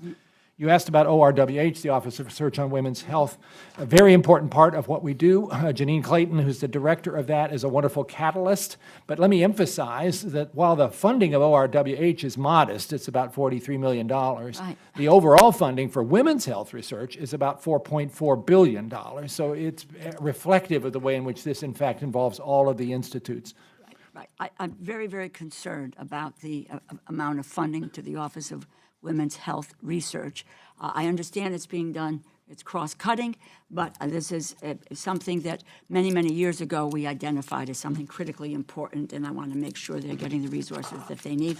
And let me just say, go ahead, Dr. Gibbons, on NHLBI. Right. Well, And maybe I'll go ahead. take off on that point. That a key part of the initiative for the NHLBI to address women's health and cardiovascular disease is actually to take more of a focus in the reproductive years.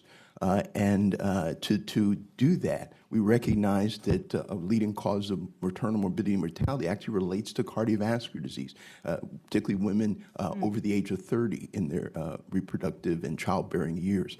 So we have a number of initiatives that's targeting that. So, for example, pregnancy is often a stress test for the cardiovascular system. Peripartum cardiomyopathy is a major cause of maternal morbidity and mortality. So we're really striking up an initiative to better understand what are the drivers and biomarkers and actually genetic factors that may be predisposing to that.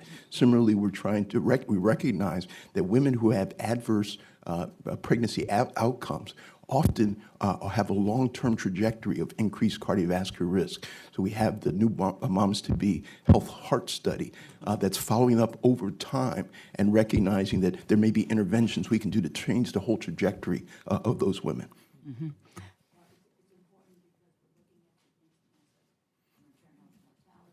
And really, these things playing together. They're not in isolation. They're not in silos. That's correct. And they work together on this. Let me. Thank you very much, Madam Chair. And when I think about the appropriations, it's too easy sometimes to get caught up in a what are we doing this year kind of mentality. The reality is the way this process works, everything is cumulative and incremental in appropriations. And so under that philosophy, we've adopted over the last 5 years a cumulative and incremental increase for NIH funding. And so, Dr. Collins, I want to ask you two of my favorite questions because you always take me in interesting directions. First is, what of the things we've been able to do that we would not have been able to do had we not made these kind of consistent investments? And looking forward, what are the things that you think we might be able to do if we were to continue down the path that we've been on, that is sustained inflation plus increases for the NIH over the next 5 years? Love being asked these questions. Thank you, Mr. Cole.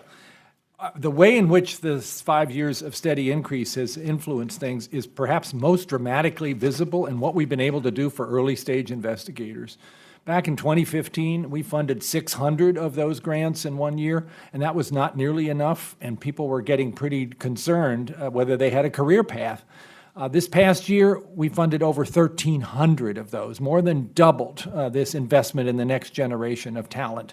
And the morale has just dramatically changed. I'll be in Alabama tomorrow and Friday meeting with investigators, and I can tell you they're going to be really excited about science because now the environment makes it possible for them to take risks. Similarly, we've been able to increase the number of just overall grants and the number of principal investigators. We've enriched the breadth and depth of the entire workforce that we depend on. In terms of specific things, we've been able to put forward projects that are truly bold, moving our understanding of life to single cells, the single cell biology effort. Being able to go after things like the influenza vaccine at an even higher rate, the universal flu vaccine, than we would have otherwise, and develop platforms like what we're now using for coronavirus. We couldn't have done that if we hadn't had this support. Initiating this dramatically bold program called All of Us that aims to enroll 1 million Americans in a long-term prospective study of health. And that is going to be a platform for so many other things that we'll want to learn about, and that takes resources. The BRAIN Initiative, really trying to figure out how what's between your ears does what it does. Again, now spending $500 million on that, and it is remarkable what kind of technologies have been invented and what impact that will have on brain diseases. Cancer immunotherapy, making great advances. We would not have been able to do as quickly without your help. And the whole focus on opioids and finding alternatives to opioids through the HEAL initiative. Those are just a few of the things that we would not have been able to do had it not been for your strong support in seeing this predictable upward trajectory. What we could do going forward? Well, gosh, the sky's kind of the limit here. I mentioned in my opening statement about gene therapy that we are at this cusp where we can begin to take what's now been done, curing sickle cell disease with gene therapy. Let's start curing a lot of other of these conditions as well. You can see the path forward to do that. New opportunities in terms of artificial intelligence and machine learning applied. We're going to have a big investment there coming in the next year or two because we can see ways this could play out in multiple different applications. A new focus maybe on nutrition. We're talking seriously about that. It's an area that we know is critical for health, and yet the science hasn't necessarily quite gelled around the new opportunities. It's time to do that. And again, that's going to take resources. And all the things we talked about in terms of health disparities, ending HIV in the U.S., dealing with the new difficulties with methamphetamine and cocaine, not just about opioids.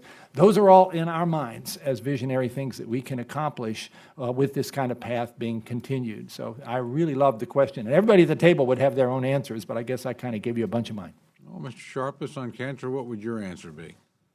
Yeah, I think you mentioned Jim Allison earlier, Nobel laureate who won the Nobel Prize for figuring out kind of how use the immune system to cure cancer. I think what's maybe not known about Jim's story is that he started out in a small institution at Texas. That's where his first paradigm-changing research was done. It was not a glamour institution. It was before he went to Berkeley. It was before he went to MD Anderson. It was before he went to Sloan Kettering. And I think that I'm obsessed with the fear that there are these great scientists with terrific ideas who are working out there, sending us their grants. We've had an explosion of grant submissions, 50% increase since 2013, and that we're not able to get to their great idea because our pay lines just aren't high enough. So that with the generous appropriation the Congress has been giving us, we've been trying to get those numbers up so that we can get to those really innovative, cutting-edge science that make a difference for patients like Dr. Allison's work. I just would say, Madam Chairman, I hope we look at this way. We ought to be thinking about this because, as Dr. Collins said, every person here could give us a different answer. If we could tell them with some sort, we're going to stay on the track that we've been on. And we want you to think that way and present those kind of possibilities. I think this committee's done that and, frankly, done a good job at it. Congresswoman Lowy.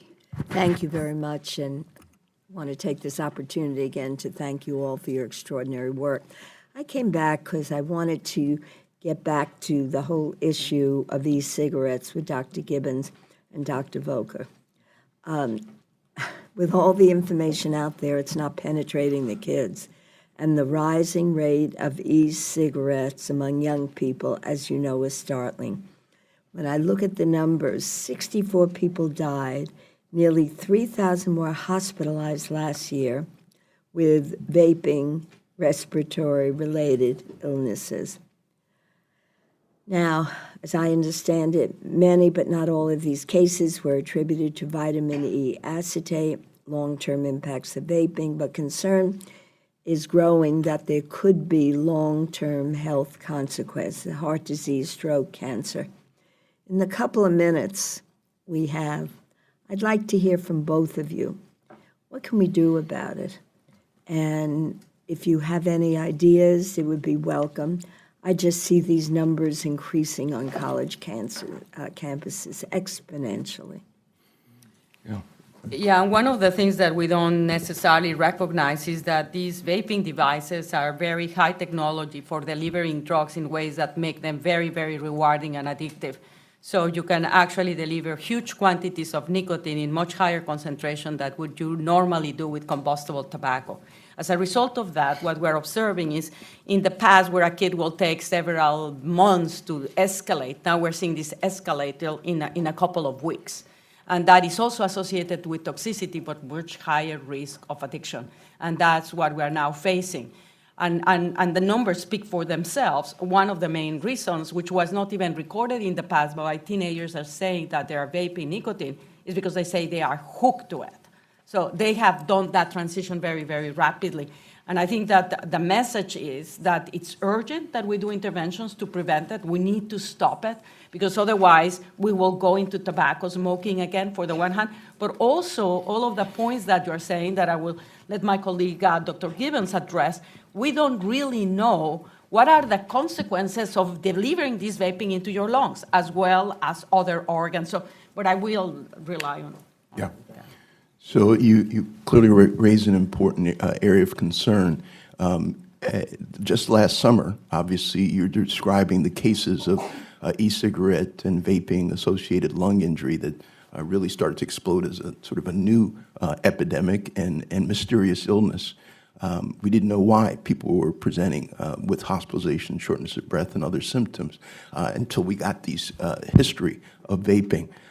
This was an area where close collaboration, quite frankly, between NIH, FDA, and CDC in response to this public health threat was pretty immediate and collaborative, in which almost literally within weeks we were convening subject matter experts from around the country. And again, leveraging prior investments this committee's made because we were able to leverage centers of excellence in tobacco regulatory science, bring and convene people who've already been studying e-cigarettes together and say, what can we do? What's going on about this new vaping epidemic related to lung injury? That mobilized a research agenda. And so again, within weeks, we put out a notice to engage our research community to start studying what is driving this EVALI. And the CDC, with its case definition and surveillance apparatus, was able to start to make these links to THC and substances that might be combined with THC that might be driving it. By December, we clearly had a sense, at least as you pointed out, that vitamin E acetate, from samples from the lung, may be a key associated element of this phenomenon.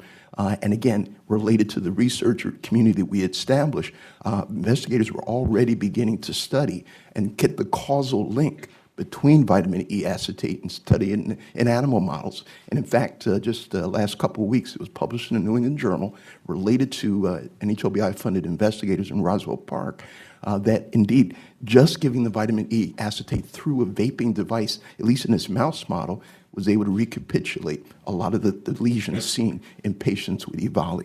So literally within 8 months, we've been able to close the loop from a mysterious disease involving a collaborative effort between NIH, CDC, and FDA to address that public health threat. And with that awareness, we're starting to see the cases come down. But as Dr. Volkan mentioned, we still don't know the long-term effects. In fact, we've now funded a cohort to follow and trace all those patients with EVALI, and we recognize that EVALI is probably just the tip of the iceberg. What's happening to subclinical injury to the lung over the long term of these young people? That's still an unknown. Well, my time is up, but I would just hope that we could work together. I think it's pretty conclusive. This just isn't good for kids, adults, or anybody. Absolutely. But what are we doing about it? The kids don't believe it. And working with CDC, perhaps, I'm with you. I would ban it completely. But I'd like to follow up with you because it seems to me the science is conclusive. And what are we going to do to get these kids to understand, cut it out? Thank you very much. Congressman Harris. Thank you very much, and thank you all for being here. It makes me nostalgic for the days I used to do research. How exciting it is, especially when we have discoveries. Dr. Collins, just briefly, we're, a group of us are going to send a letter to the president asking him to look again at human embryonic stem cell research, which we understand still continues at the pace of about $250 million a year at the NIH. As you know, I mean, that's not the future. Really, is pluripotency. Inducing pluripotency of regular cells into stem cell states, and the idea that we're continuing to destroy human embryos and funding the destruction basically through the NIH, I think is a mistake because human embryos are in fact the youngest humans, and I think many believe correctly that human life should never be used as a mere means for achieving the benefit of another human being, and that's not the purpose of human life. So I would hope that if the president responds positively to our letter, that you come up with a way to phase out that, to just phase out the use of $250 million on something that really has yielded no direct clinical benefit yet. And I understand there are basic science reasons to pursue it, but these are humans. These are the youngest humans. We should move away from that as soon as practical. Dr. Volkow, it's good to see you again. I'm going to ask. You probably know what I'm going to ask about. It's been a year, and I want you to update us on the marijuana research that's done, looking at its effect on the brain. Because as more states attempt to move to recreational use of marijuana. Fortunately, in the last omnibus bill, an attempt was turned back to make recreational marijuana industry much more profitable and widespread through, removing banking restrictions. I mean, those restrictions still in place. So it buys us some time to actually educate the American public, I think, about how dangerous it can be. So if you could just talk about that, and just as an aside, I do believe our colleagues in Energy and Commerce are going to move, finally, a medical marijuana research bill that makes it easier to do research and to truly discover what is merely a pie in the sky promise with regards to what marijuana can do and those diseases where it really will be of help. But if you could just update us about some of the research that indicates about how dangerous expansion of marijuana, especially with the bleed down to younger individuals that we see. I mean, whether it's e-cigarettes or marijuana, you can make it illegal, but young people are going to use it. So if you could just briefly in the last 2 minutes discuss what's and thanks for asking that question, because it's an area where there's been major changes in the perception of the American public that we have a drug that is benign, and as a result of that, we're seeing a very dramatic increase in the number of people that are consuming marijuana, 44.5 million in 2018. Of greatest concern, of course, relates to children because the brain is developing until we are in the mid-20s.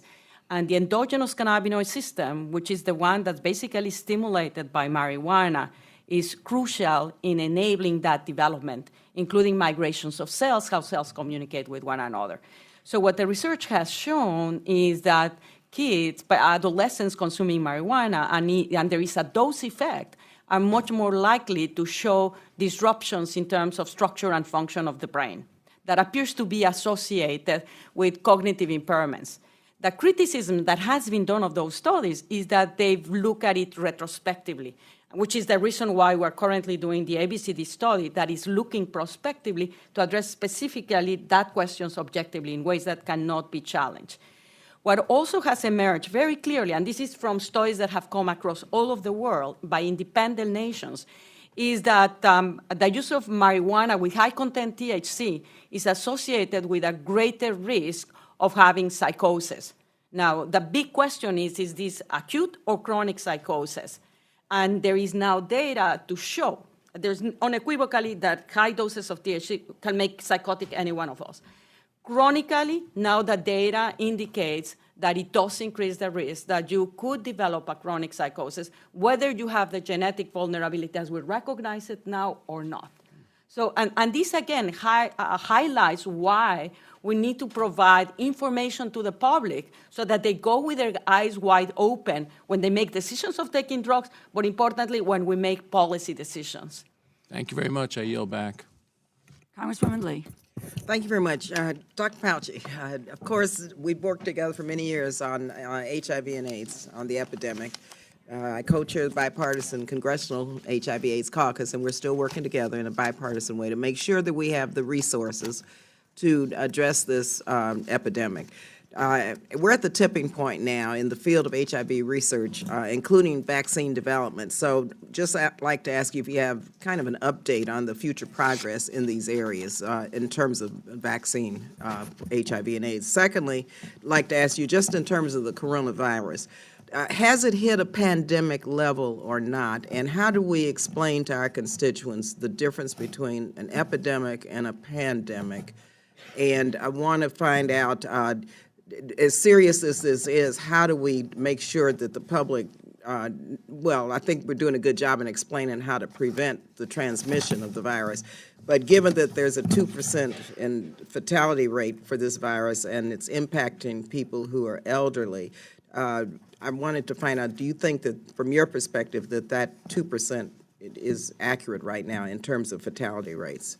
And then to Dr. Collins, if we have time, just on sickle cell, how close are we now? I mean, you've done some remarkable work on sickle cell disease, and we're waiting, and I know we're close. Of course, you know, 1 in 10 African Americans in the U.S.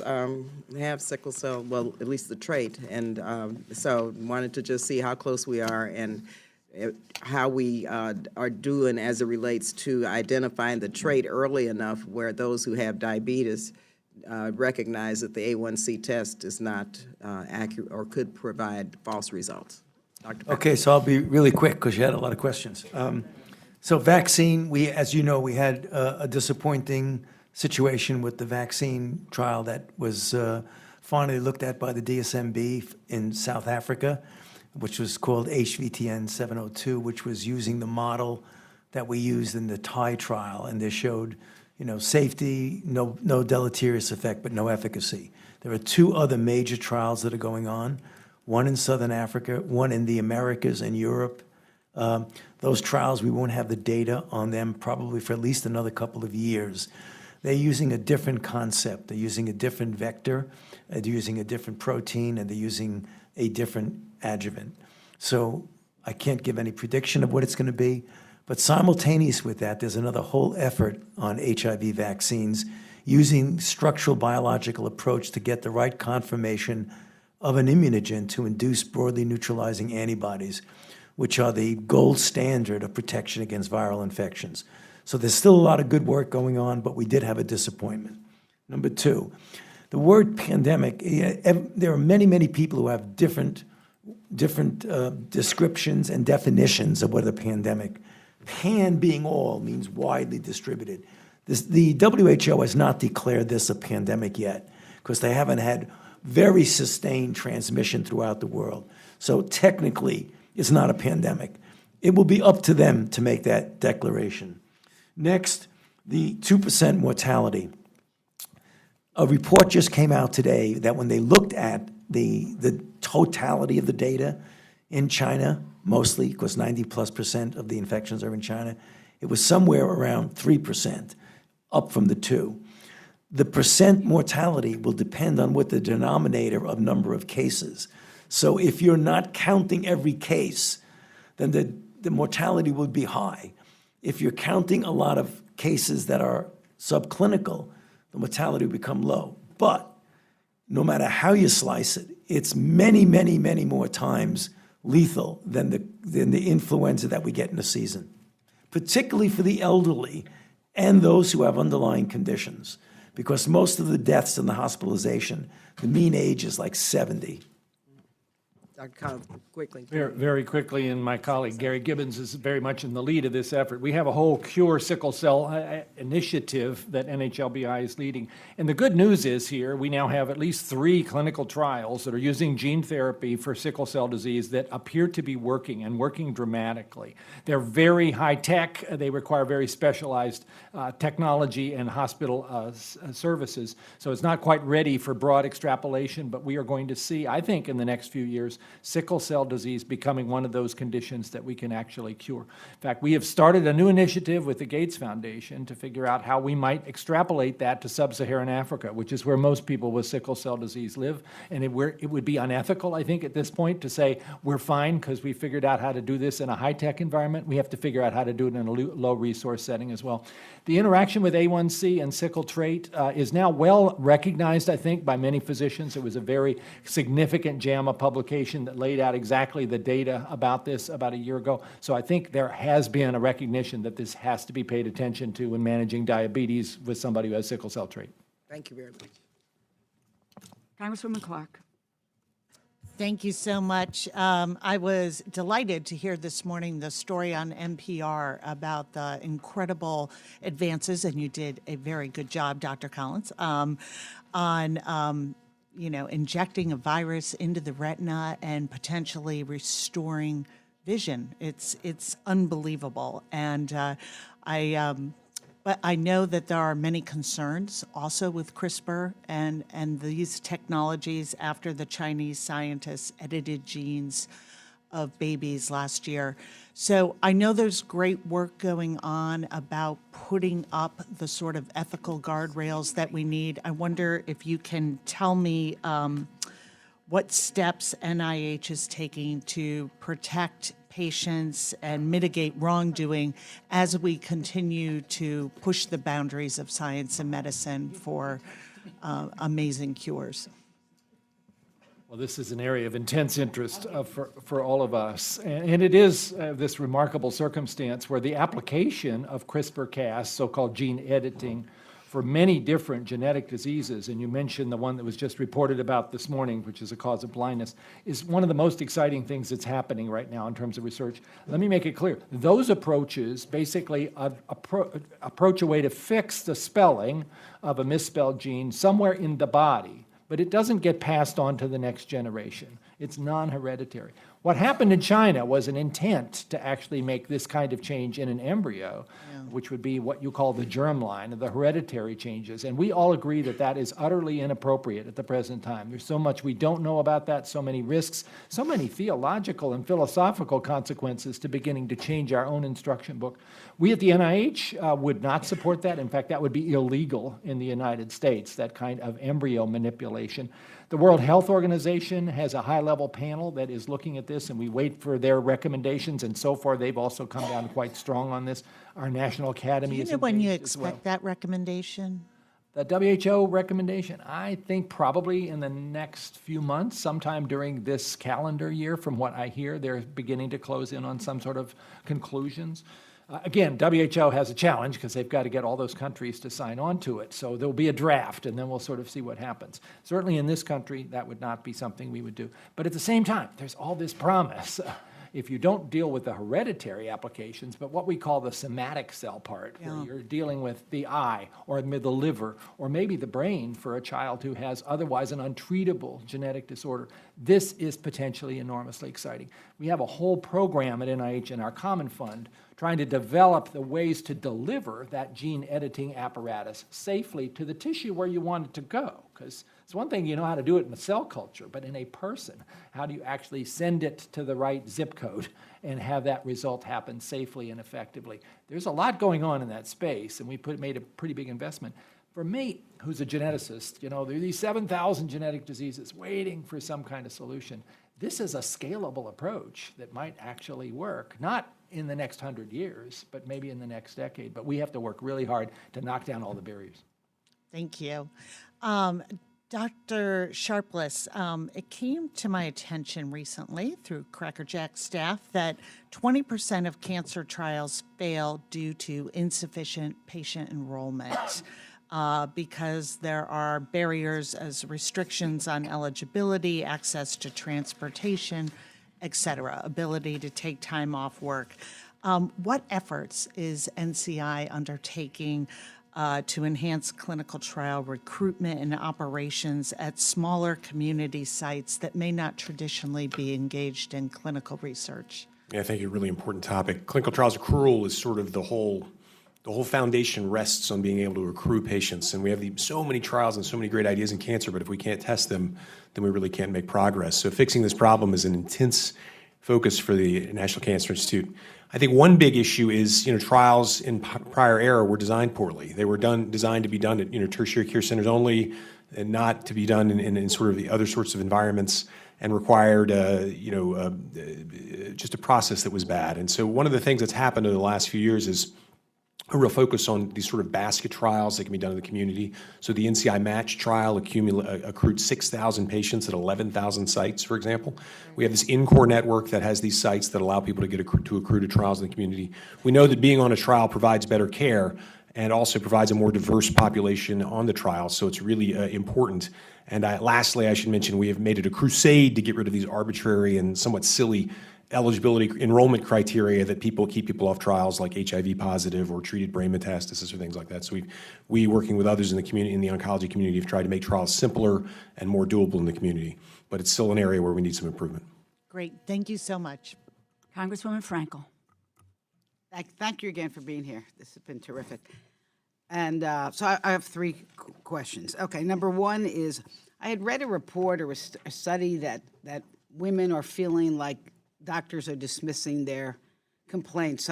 Number one, I'm curious whether or not there's any research on sex discrimination in medicine. Number two is where I live in West Palm Beach, it seems like in the entertainment district, every other storefront is selling CBD.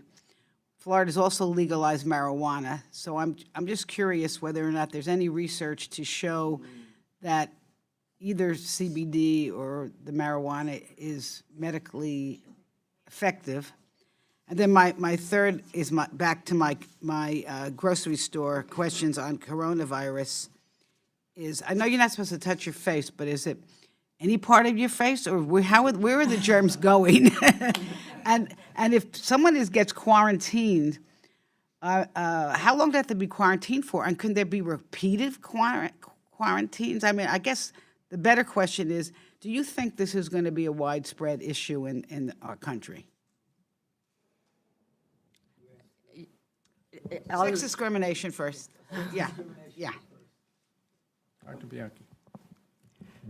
Certainly with regard to maternal mortality, there is definitely discrimination in that women's voices are not being heard.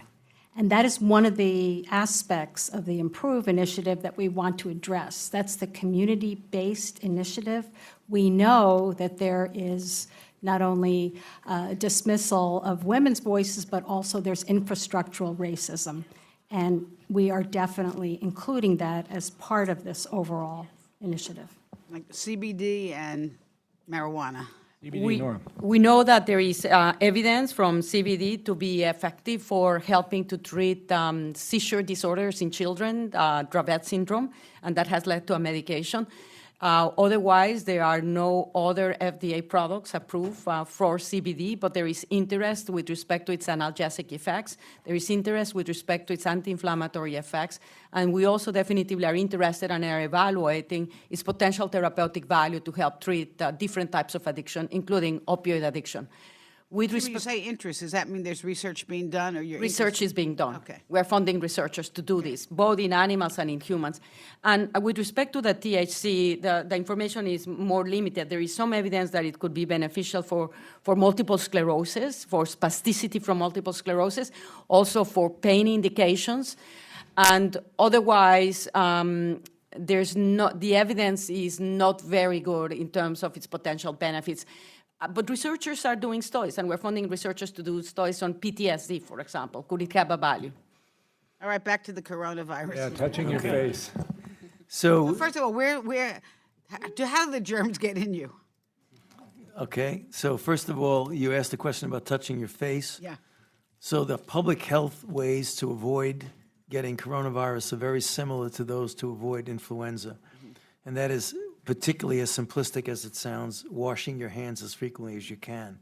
One of the problems with respiratory-borne diseases is that they are spread either by droplets, gross droplets, someone coughs or sneezes on you, or even a bit of aerosolized, where you can be sitting next to someone very closely and you don't cough and sneeze, but the virus can aerosolize and So, go. I mean, does it go into you through your nose, your mouth? That's what I'll get to. Okay. All right. So what it is, it will get in through a mucosal surface. That could either be your nose, your mouth, or even your eye. The reason for washing your hands is that people often do the wrong thing. That's why you hear us say, cough into the crook of your elbow, because people sometimes go like this or blow their nose. They'll shake hands with you, touch a doorknob. 15 minutes later, you come by and do that. Then you touch your face, and that's how you get it. So that's the way. That's the first thing. Secondly, incubation period quarantine. The incubation period, the median time from when you get exposed to you get clinical symptoms is about 5.2 days. That's the median. The range is somewhere between 2 and 14. 14 is much, much more the outer limit. So when someone is suspected of being exposed, they either self-isolate or they get actually institutional quarantine for 4 days. But you could have 14 days. 14. Could you have multiple self-quarantines? I mean, what if you get exposed and then you stay home and then you get exposed again and you stay home? Do you have to stay home every time you get exposed? Well, it depends on what you mean by exposed. I mean, if you are exposed to someone who has documented infection and then you are tested and you go into voluntary isolation, not necessarily quarantine. Right. The only time you get quarantined is if it's very, very clear that you have direct contact with someone. But it could be multiple times. Well, it could be if you're in a situation where you're in an outbreak. Well, that's very interesting because when you go from containment, which means to preventing the spread, to mitigation, which means in the community, distancing yourself socially. If, I don't want to say when, because every time I say when, it's a headline. If it gets to the point where there is really widespread infection, if that ever happens. Do you expect that to happen in our country? I can't predict that. I cannot predict. Are you worried about it? I don't worry. I try and just do things that can prevent it. Thank you very much. I yield back. Congresswoman Watson-Coleman. When there is a vaccine available, who gets it first besides my colleague to my left? Dr. Fauci, who gets it first and how do we go about distributing it? Well, the standard approach when you have a vaccine, for example, for influenza, when you have limited vaccines, you give it to the most vulnerable. And the most vulnerable clearly are the elderly and those with underlying conditions. And those generally are heart disease, chronic lung disease, kidney, diabetes, and obesity, or those who are immunosuppressive drugs who might have an underlying cancer. And so we're 18 months or so away from that. Probably. Least. The other thing that's important is that the healthcare workers and those who are the frontline responders, because those are the ones in every disease we know that are the most vulnerable. In fact, if you look in China, the people who were most vulnerable before they had good PPEs were the healthcare providers. Thank you. Dr. Collins, following up on my interest in the whole issue of health issues and the disparate impact on minorities, one of the things that I learned from the emergency task force that we had on mental health and black youth suicide was that researchers, black researchers in particular, have not been having their research requests considered, and they've been denied these requests for reasons having to do with not communicating clearly what it is that you're looking at, the implications of community outcomes or collaborations, not necessarily recognizing the significance in our space with regard to issues of that nature.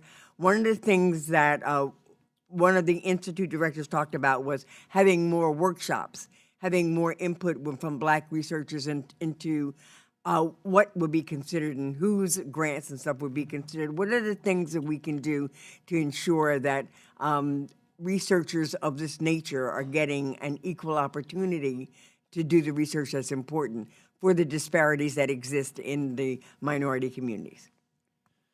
This is an issue that we are looking at with great seriousness, since it was documented a few years ago that, in fact, an African-American investigator who comes to NIH with their best and brightest ideas has a lower chance of getting funded than other groups.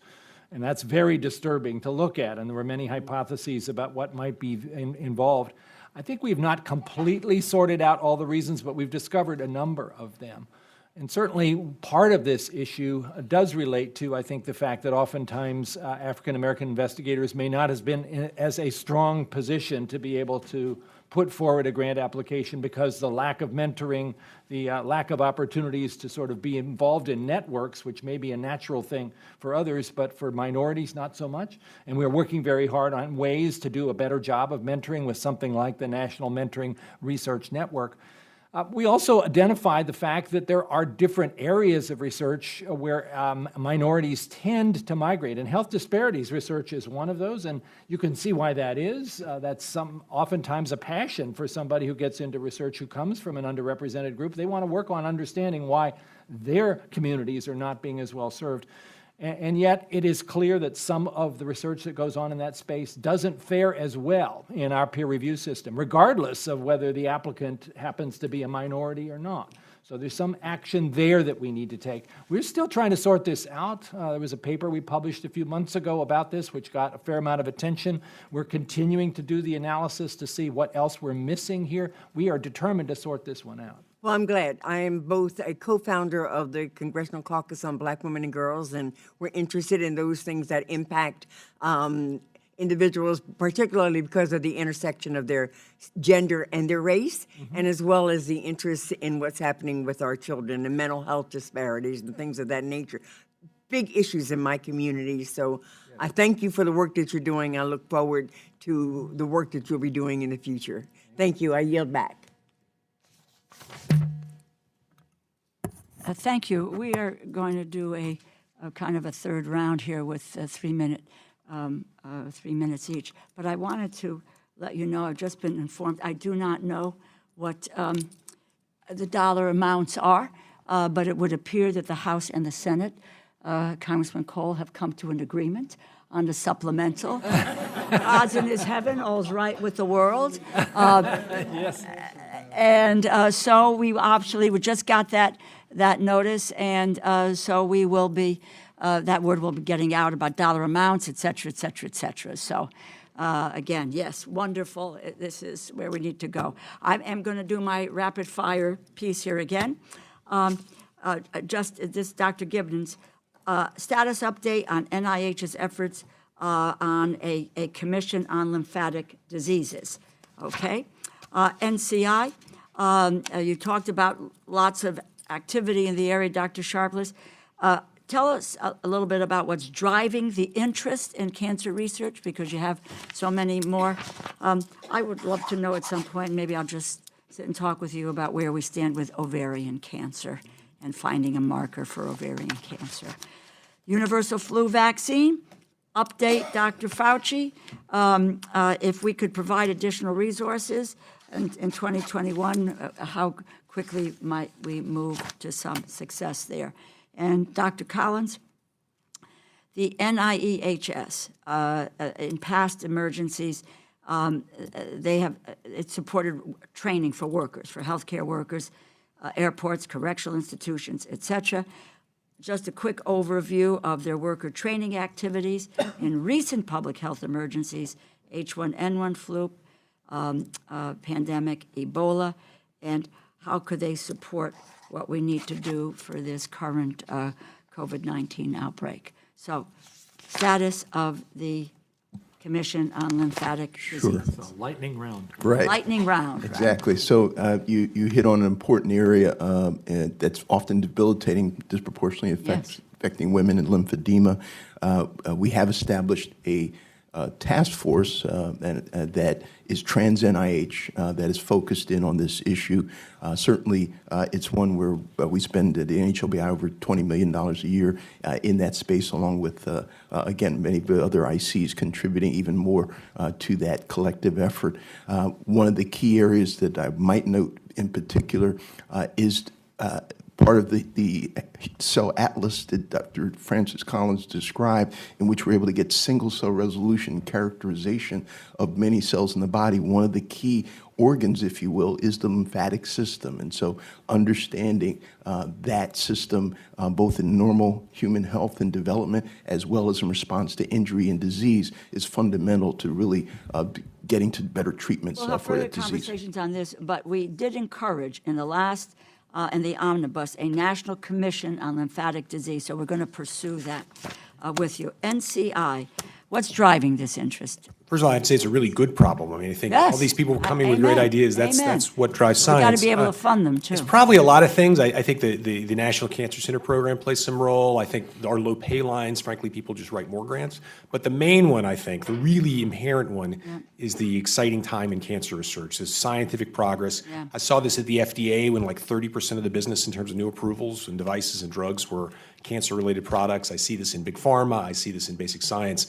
There's just a lot of people who think they have good ideas for cancer. So I think that's the main one, and I'd be happy to follow up with you on ovarian cancer. Yes, on ovarian cancer. Still, after all these years, we don't seem to have a marker, and Agreed. we know how many thousands of women die every year from ovarian cancer. Dr. Fauci, universal flu vaccine. Thank you very much to the committee for the plus up on the universal flu vaccine. We're making significant progress.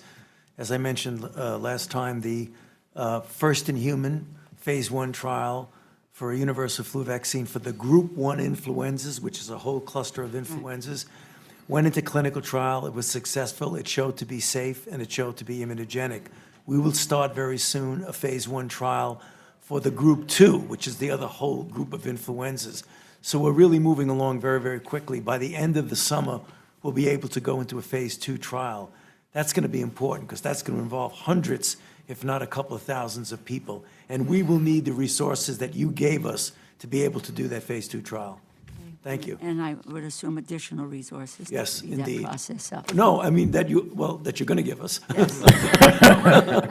Amen. Amen. Very quickly, NIEHS has played a critical role in training people who can deal with outbreaks. They previously worked on Ebola. They're totally prepared to step in this space too, need some support for that. And basically it's airports, as you said, it's correctional facilities, it's hospitals. They both do the trainer efforts, they do face-to-face, they run courses.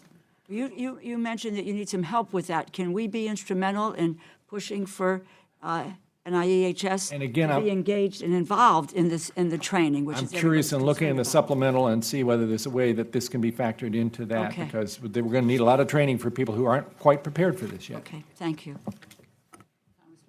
Thank you very much, Madam Chair. I want to follow up quickly, actually, on the point you raised with Dr. Sharpless, because I want to have a little more information. We've got, obviously, an explosion, as you pointed, going on for a variety of reasons. Are there some things we should do so that we don't leave good science on the table, just because right now cancer seems to be a lane where there's a lot more happening than maybe some other areas? Yeah, I think there are, probably the main thing to realize about this problem is that it's not a one-year problem. That it's like a mortgage. We pay these grants, they have 4 and 5, and in some cases even 6-year budget tails.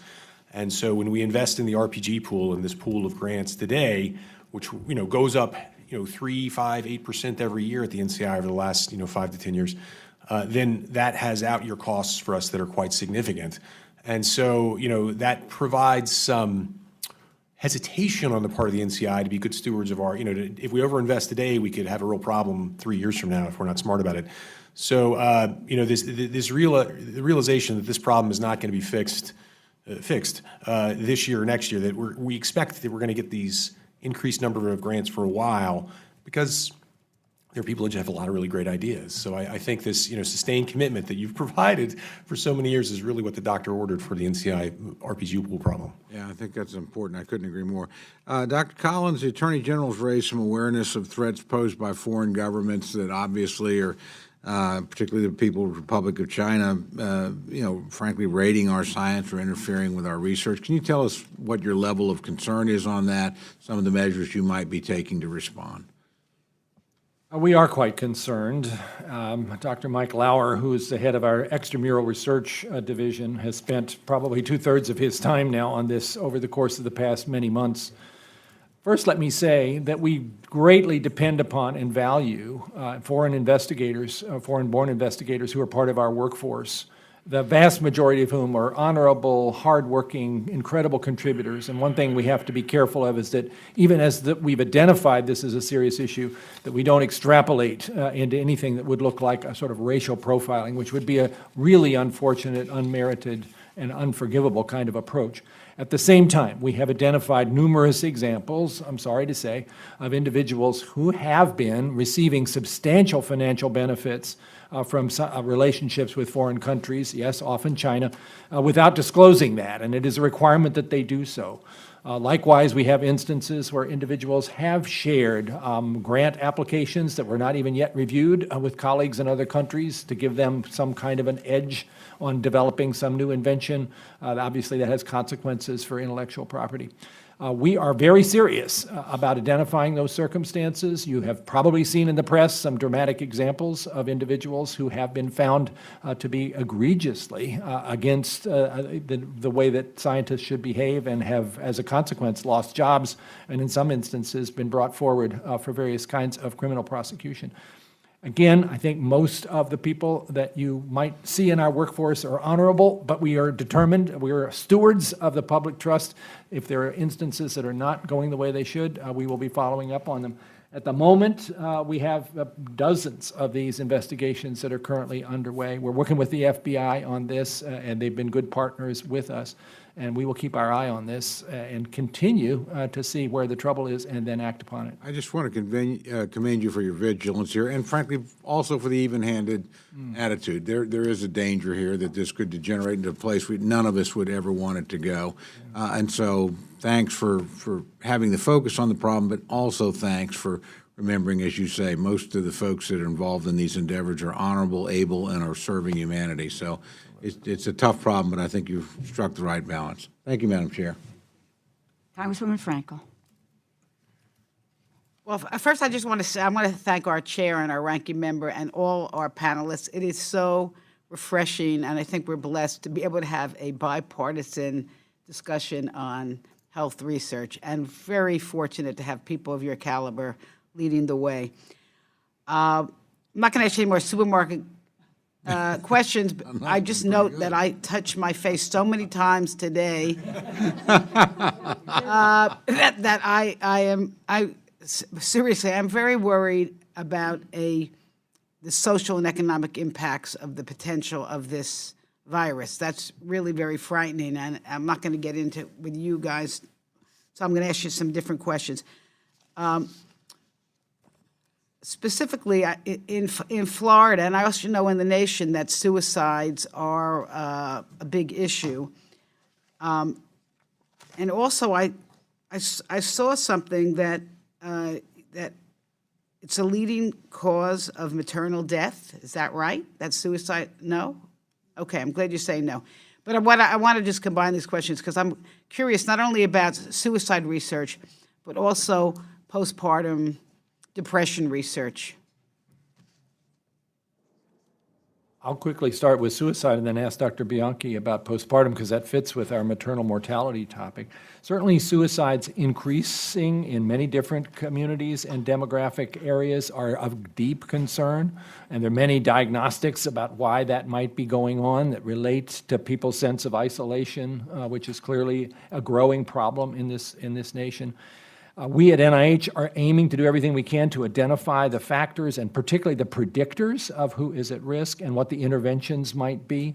And there's certainly some of those, such as trying to make sure that people don't have access to lethal force for that moment where somebody makes a sudden decision to end their life. And it's often a rather sudden decision. I will say also in terms of treating the clinical depression that often undergirds this, there is a major development that's happened, which is the development of this drug called ketamine, which has this remarkable phenomenon in many people who've had chronic clinical depression and not responded to anything else, of after an intravenous infusion, having an almost within an hour lifting of the clouds. That is now being tried in people who are acutely suicidal and starting to look pretty promising in that space. If you can catch somebody before they take the drastic action and lift them out of what seems to be a hopeless circumstance. So that's one bright spot in what is clearly a very tough problem.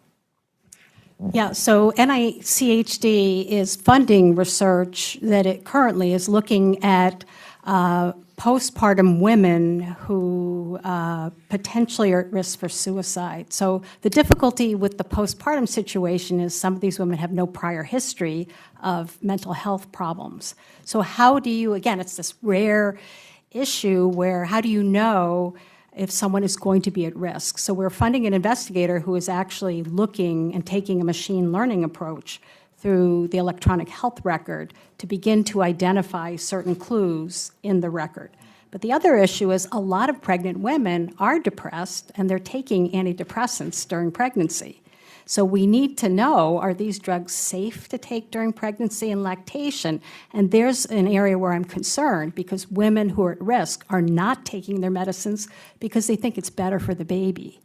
And so we are doing research to show what is safe and what isn't safe. And we have a study called the Cuddle Study where women taking these medicines are donating their breast milk so that we can see what is actually in the breast milk. Thank you very much. Congresswoman Watson-Coleman. Thank you, Chairman. Dr. Sharpless, I'd like to talk to you about endometrial cancer. I'd like to, I know that their cancers have shown a lot of improvements in a number of deaths over the time. The National Cancer Institute Surveillance, Epidemiology, and End Results Program shows a worsening survival rate from endometrial cancer for 1996 to 2016. And the incidence rate for black women surpassed that of white women in 2007 and continues to increase to this day. The incidence of the more aggressive type 2 cancers is dramatically higher for black women than for white women. I'm wondering what your plan is, what's happening in that field, and what are you planning in terms of funding clinical trials and trying to come up with specific therapies that address these disparities? Sure. Thank you for the question. I think we are equally concerned by the statistics you mentioned. This is a cancer which is increasing in mortality in the United States. As I mentioned, most cancers are actually declining in mortality. The few that are actually showing an increased mortality are particularly of concern. Why is that happening? We think in endometrial cancer and a few other cancers, it may be partially related to obesity, the obesity epidemic. Obesity is associated with endometrial cancer, but we don't think that's the entire explanation. The basis for the disparity is an area of active research between African American women and other populations. This is a problem across many cancers, including endometrial cancer. Generally, our findings have been that they are in part these social determinants of health, these access to care, these sorts of things, and partly often driven by biology and some combination thereof. And so we have funded efforts in endometrial cancer and other gynecologic malignancies specifically address that question. We have a SPORE in endometrial cancer and other gynecologic malignancies, which is a center of research excellence we're funding. And but an area where we are devoting a lot of focus because of the worrisome statistics you mentioned. Thank you. I'll just yield to the ranking member for any final comments before we conclude. And then. Thank you very much, Madam Chairman. This is always, I think like many members, this is always my favorite hearing of the year. And I think because we all marvel at your abilities and your the work that you're doing and you're about and what your colleagues are doing, and we all see the good in these investments, and we all feel as if you've been really good stewards of the money that the Congress has chosen to put at your disposal. And we all think the American people and, frankly, all of humanity have benefited enormously as a result of those investments. I'm proud of this subcommittee. I'm proud of my chairman, who's been my partner in this for years. I'm proud of our colleagues on the other side of the rotunda who have worked with us for years. And I think it is absolutely critical, Madam Chairman, that continue. Now, I'd be the first to say, and I know my chairman knows this better than I do, this is going to be a very tough year. We have a 2-year budget agreement. It's essentially flat funding, and if you look at some of the requirements in a couple of the other departments that are going to take money, we know. Veterans I'm thinking of in particular. My friend, the chairman, and her counterpart, my friend, Chairman Blunt, are going to be confronted with really tough decisions. And I've had this discussion over many years with Dr. Collins. I usually use the phrase, we're in another one of those years where we're robbing Peter to pay Paul. Fortunately, you're Paul. And somebody else is going to have to be the Peter, and it's not your job to make those decisions. It's the job of this committee. And my friend, the chairman, and I have commiserated with this over this many years because there's lots of wonderful things in this bill, lots of things we agree on, lots of things that are national priorities. But I think this committee has made the right decision over the last 5 years in a bipartisan sense by probably making you the top priority in the bill every single year. And I don't think that's ever been more dramatically demonstrated than right now. How many questions did we have on coronavirus? And yet there'll be another coronavirus out there. And I thought one of the most telling answers of the hearing when Dr. Collins made the point that these past investments have put us in a stronger position to deal with these current challenges. And I thought Mr. Sharpless made an excellent point, Dr. Sharpless as well, when we talked about the extraordinary opportunities we have in a particular area right now. And those opportunities come, and you have to use the resources you have to take advantage of those openings. And you also have to make commitments that sustain themselves over years. I mean, the committee has to think in terms, again, always of cumulative and incremental, whether it's investment in your physical infrastructure or it's just thoughts about projects that clearly take multi-years to come to fruition. And we've got to make sure the revenue stream is there and available. So, again, I thank all of you for the work. I thank this committee, on a bipartisan basis for its sustained commitment here. And I think, Madam Chairman, the wisdom of that has been borne out.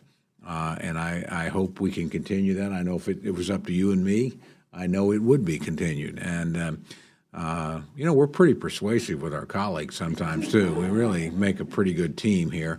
And in dealing with our friends across the rotunda who, fortunately, have approached this with the same mindset that we have for many, many years to come. So hopefully we can continue this because I think it will, frankly, render enormous benefits to the American people, and that's what all of us came here to do. That yield back, Madam Chair. Thank you very, very much. And to my dear friend and colleague, and if I might add, co-conspirator in what we do in this subcommittee. And indeed, this is always an extraordinary hearing, and it's a revelation. We have a doctor on our committee, and Dr. Harris, but as far as I know, the rest of us are not scientists. We are not doctors. Well, yes, you're right. You're a political science doctor here. So, but what we are about is trying to grapple with issues about which we spend time studying and learning so that we can try to do the right thing. You do every day in your life focus on a mission of which there is no nobler cause or highest commitment, which is to save lives. And we get to work in cooperation with you to make sure that we push the edge of that envelope. You do. We need to do that with the resources that we provide you to do your work. I would just say this to my colleague, that yes, you are Paul, but I always have, and you've heard me say this before, I have to worry about Peter as well, and looking at that. But I think you know where our hearts and our commitments are to make sure we go down the road. I would just say one other thing. This is a committee and working together which does not deal with gotcha. We are not sitting here to try to stump you, to make a political comment. We are here to try to get the best information and the best advice so that we can respond. And when some of the questions are hard and they're tough, it is not for political purposes, but it is to look at our stewardship of public dollars and where those public dollars are going. And we are so trustful of you with being good stewards of the public dollar. And we can sell that, both my colleague and I, to other members of this subcommittee, as well as the committee, the committees across the aisle with our Senate colleagues. I'm going to end on a humorous note. I'm going to have to stop hugging people, Tom. And I just want to make sure that, Dr. Collins, that people can afford ketamine, okay? That's another issue that we could do. Thank you. The hearing is concluded. Thank you all very much.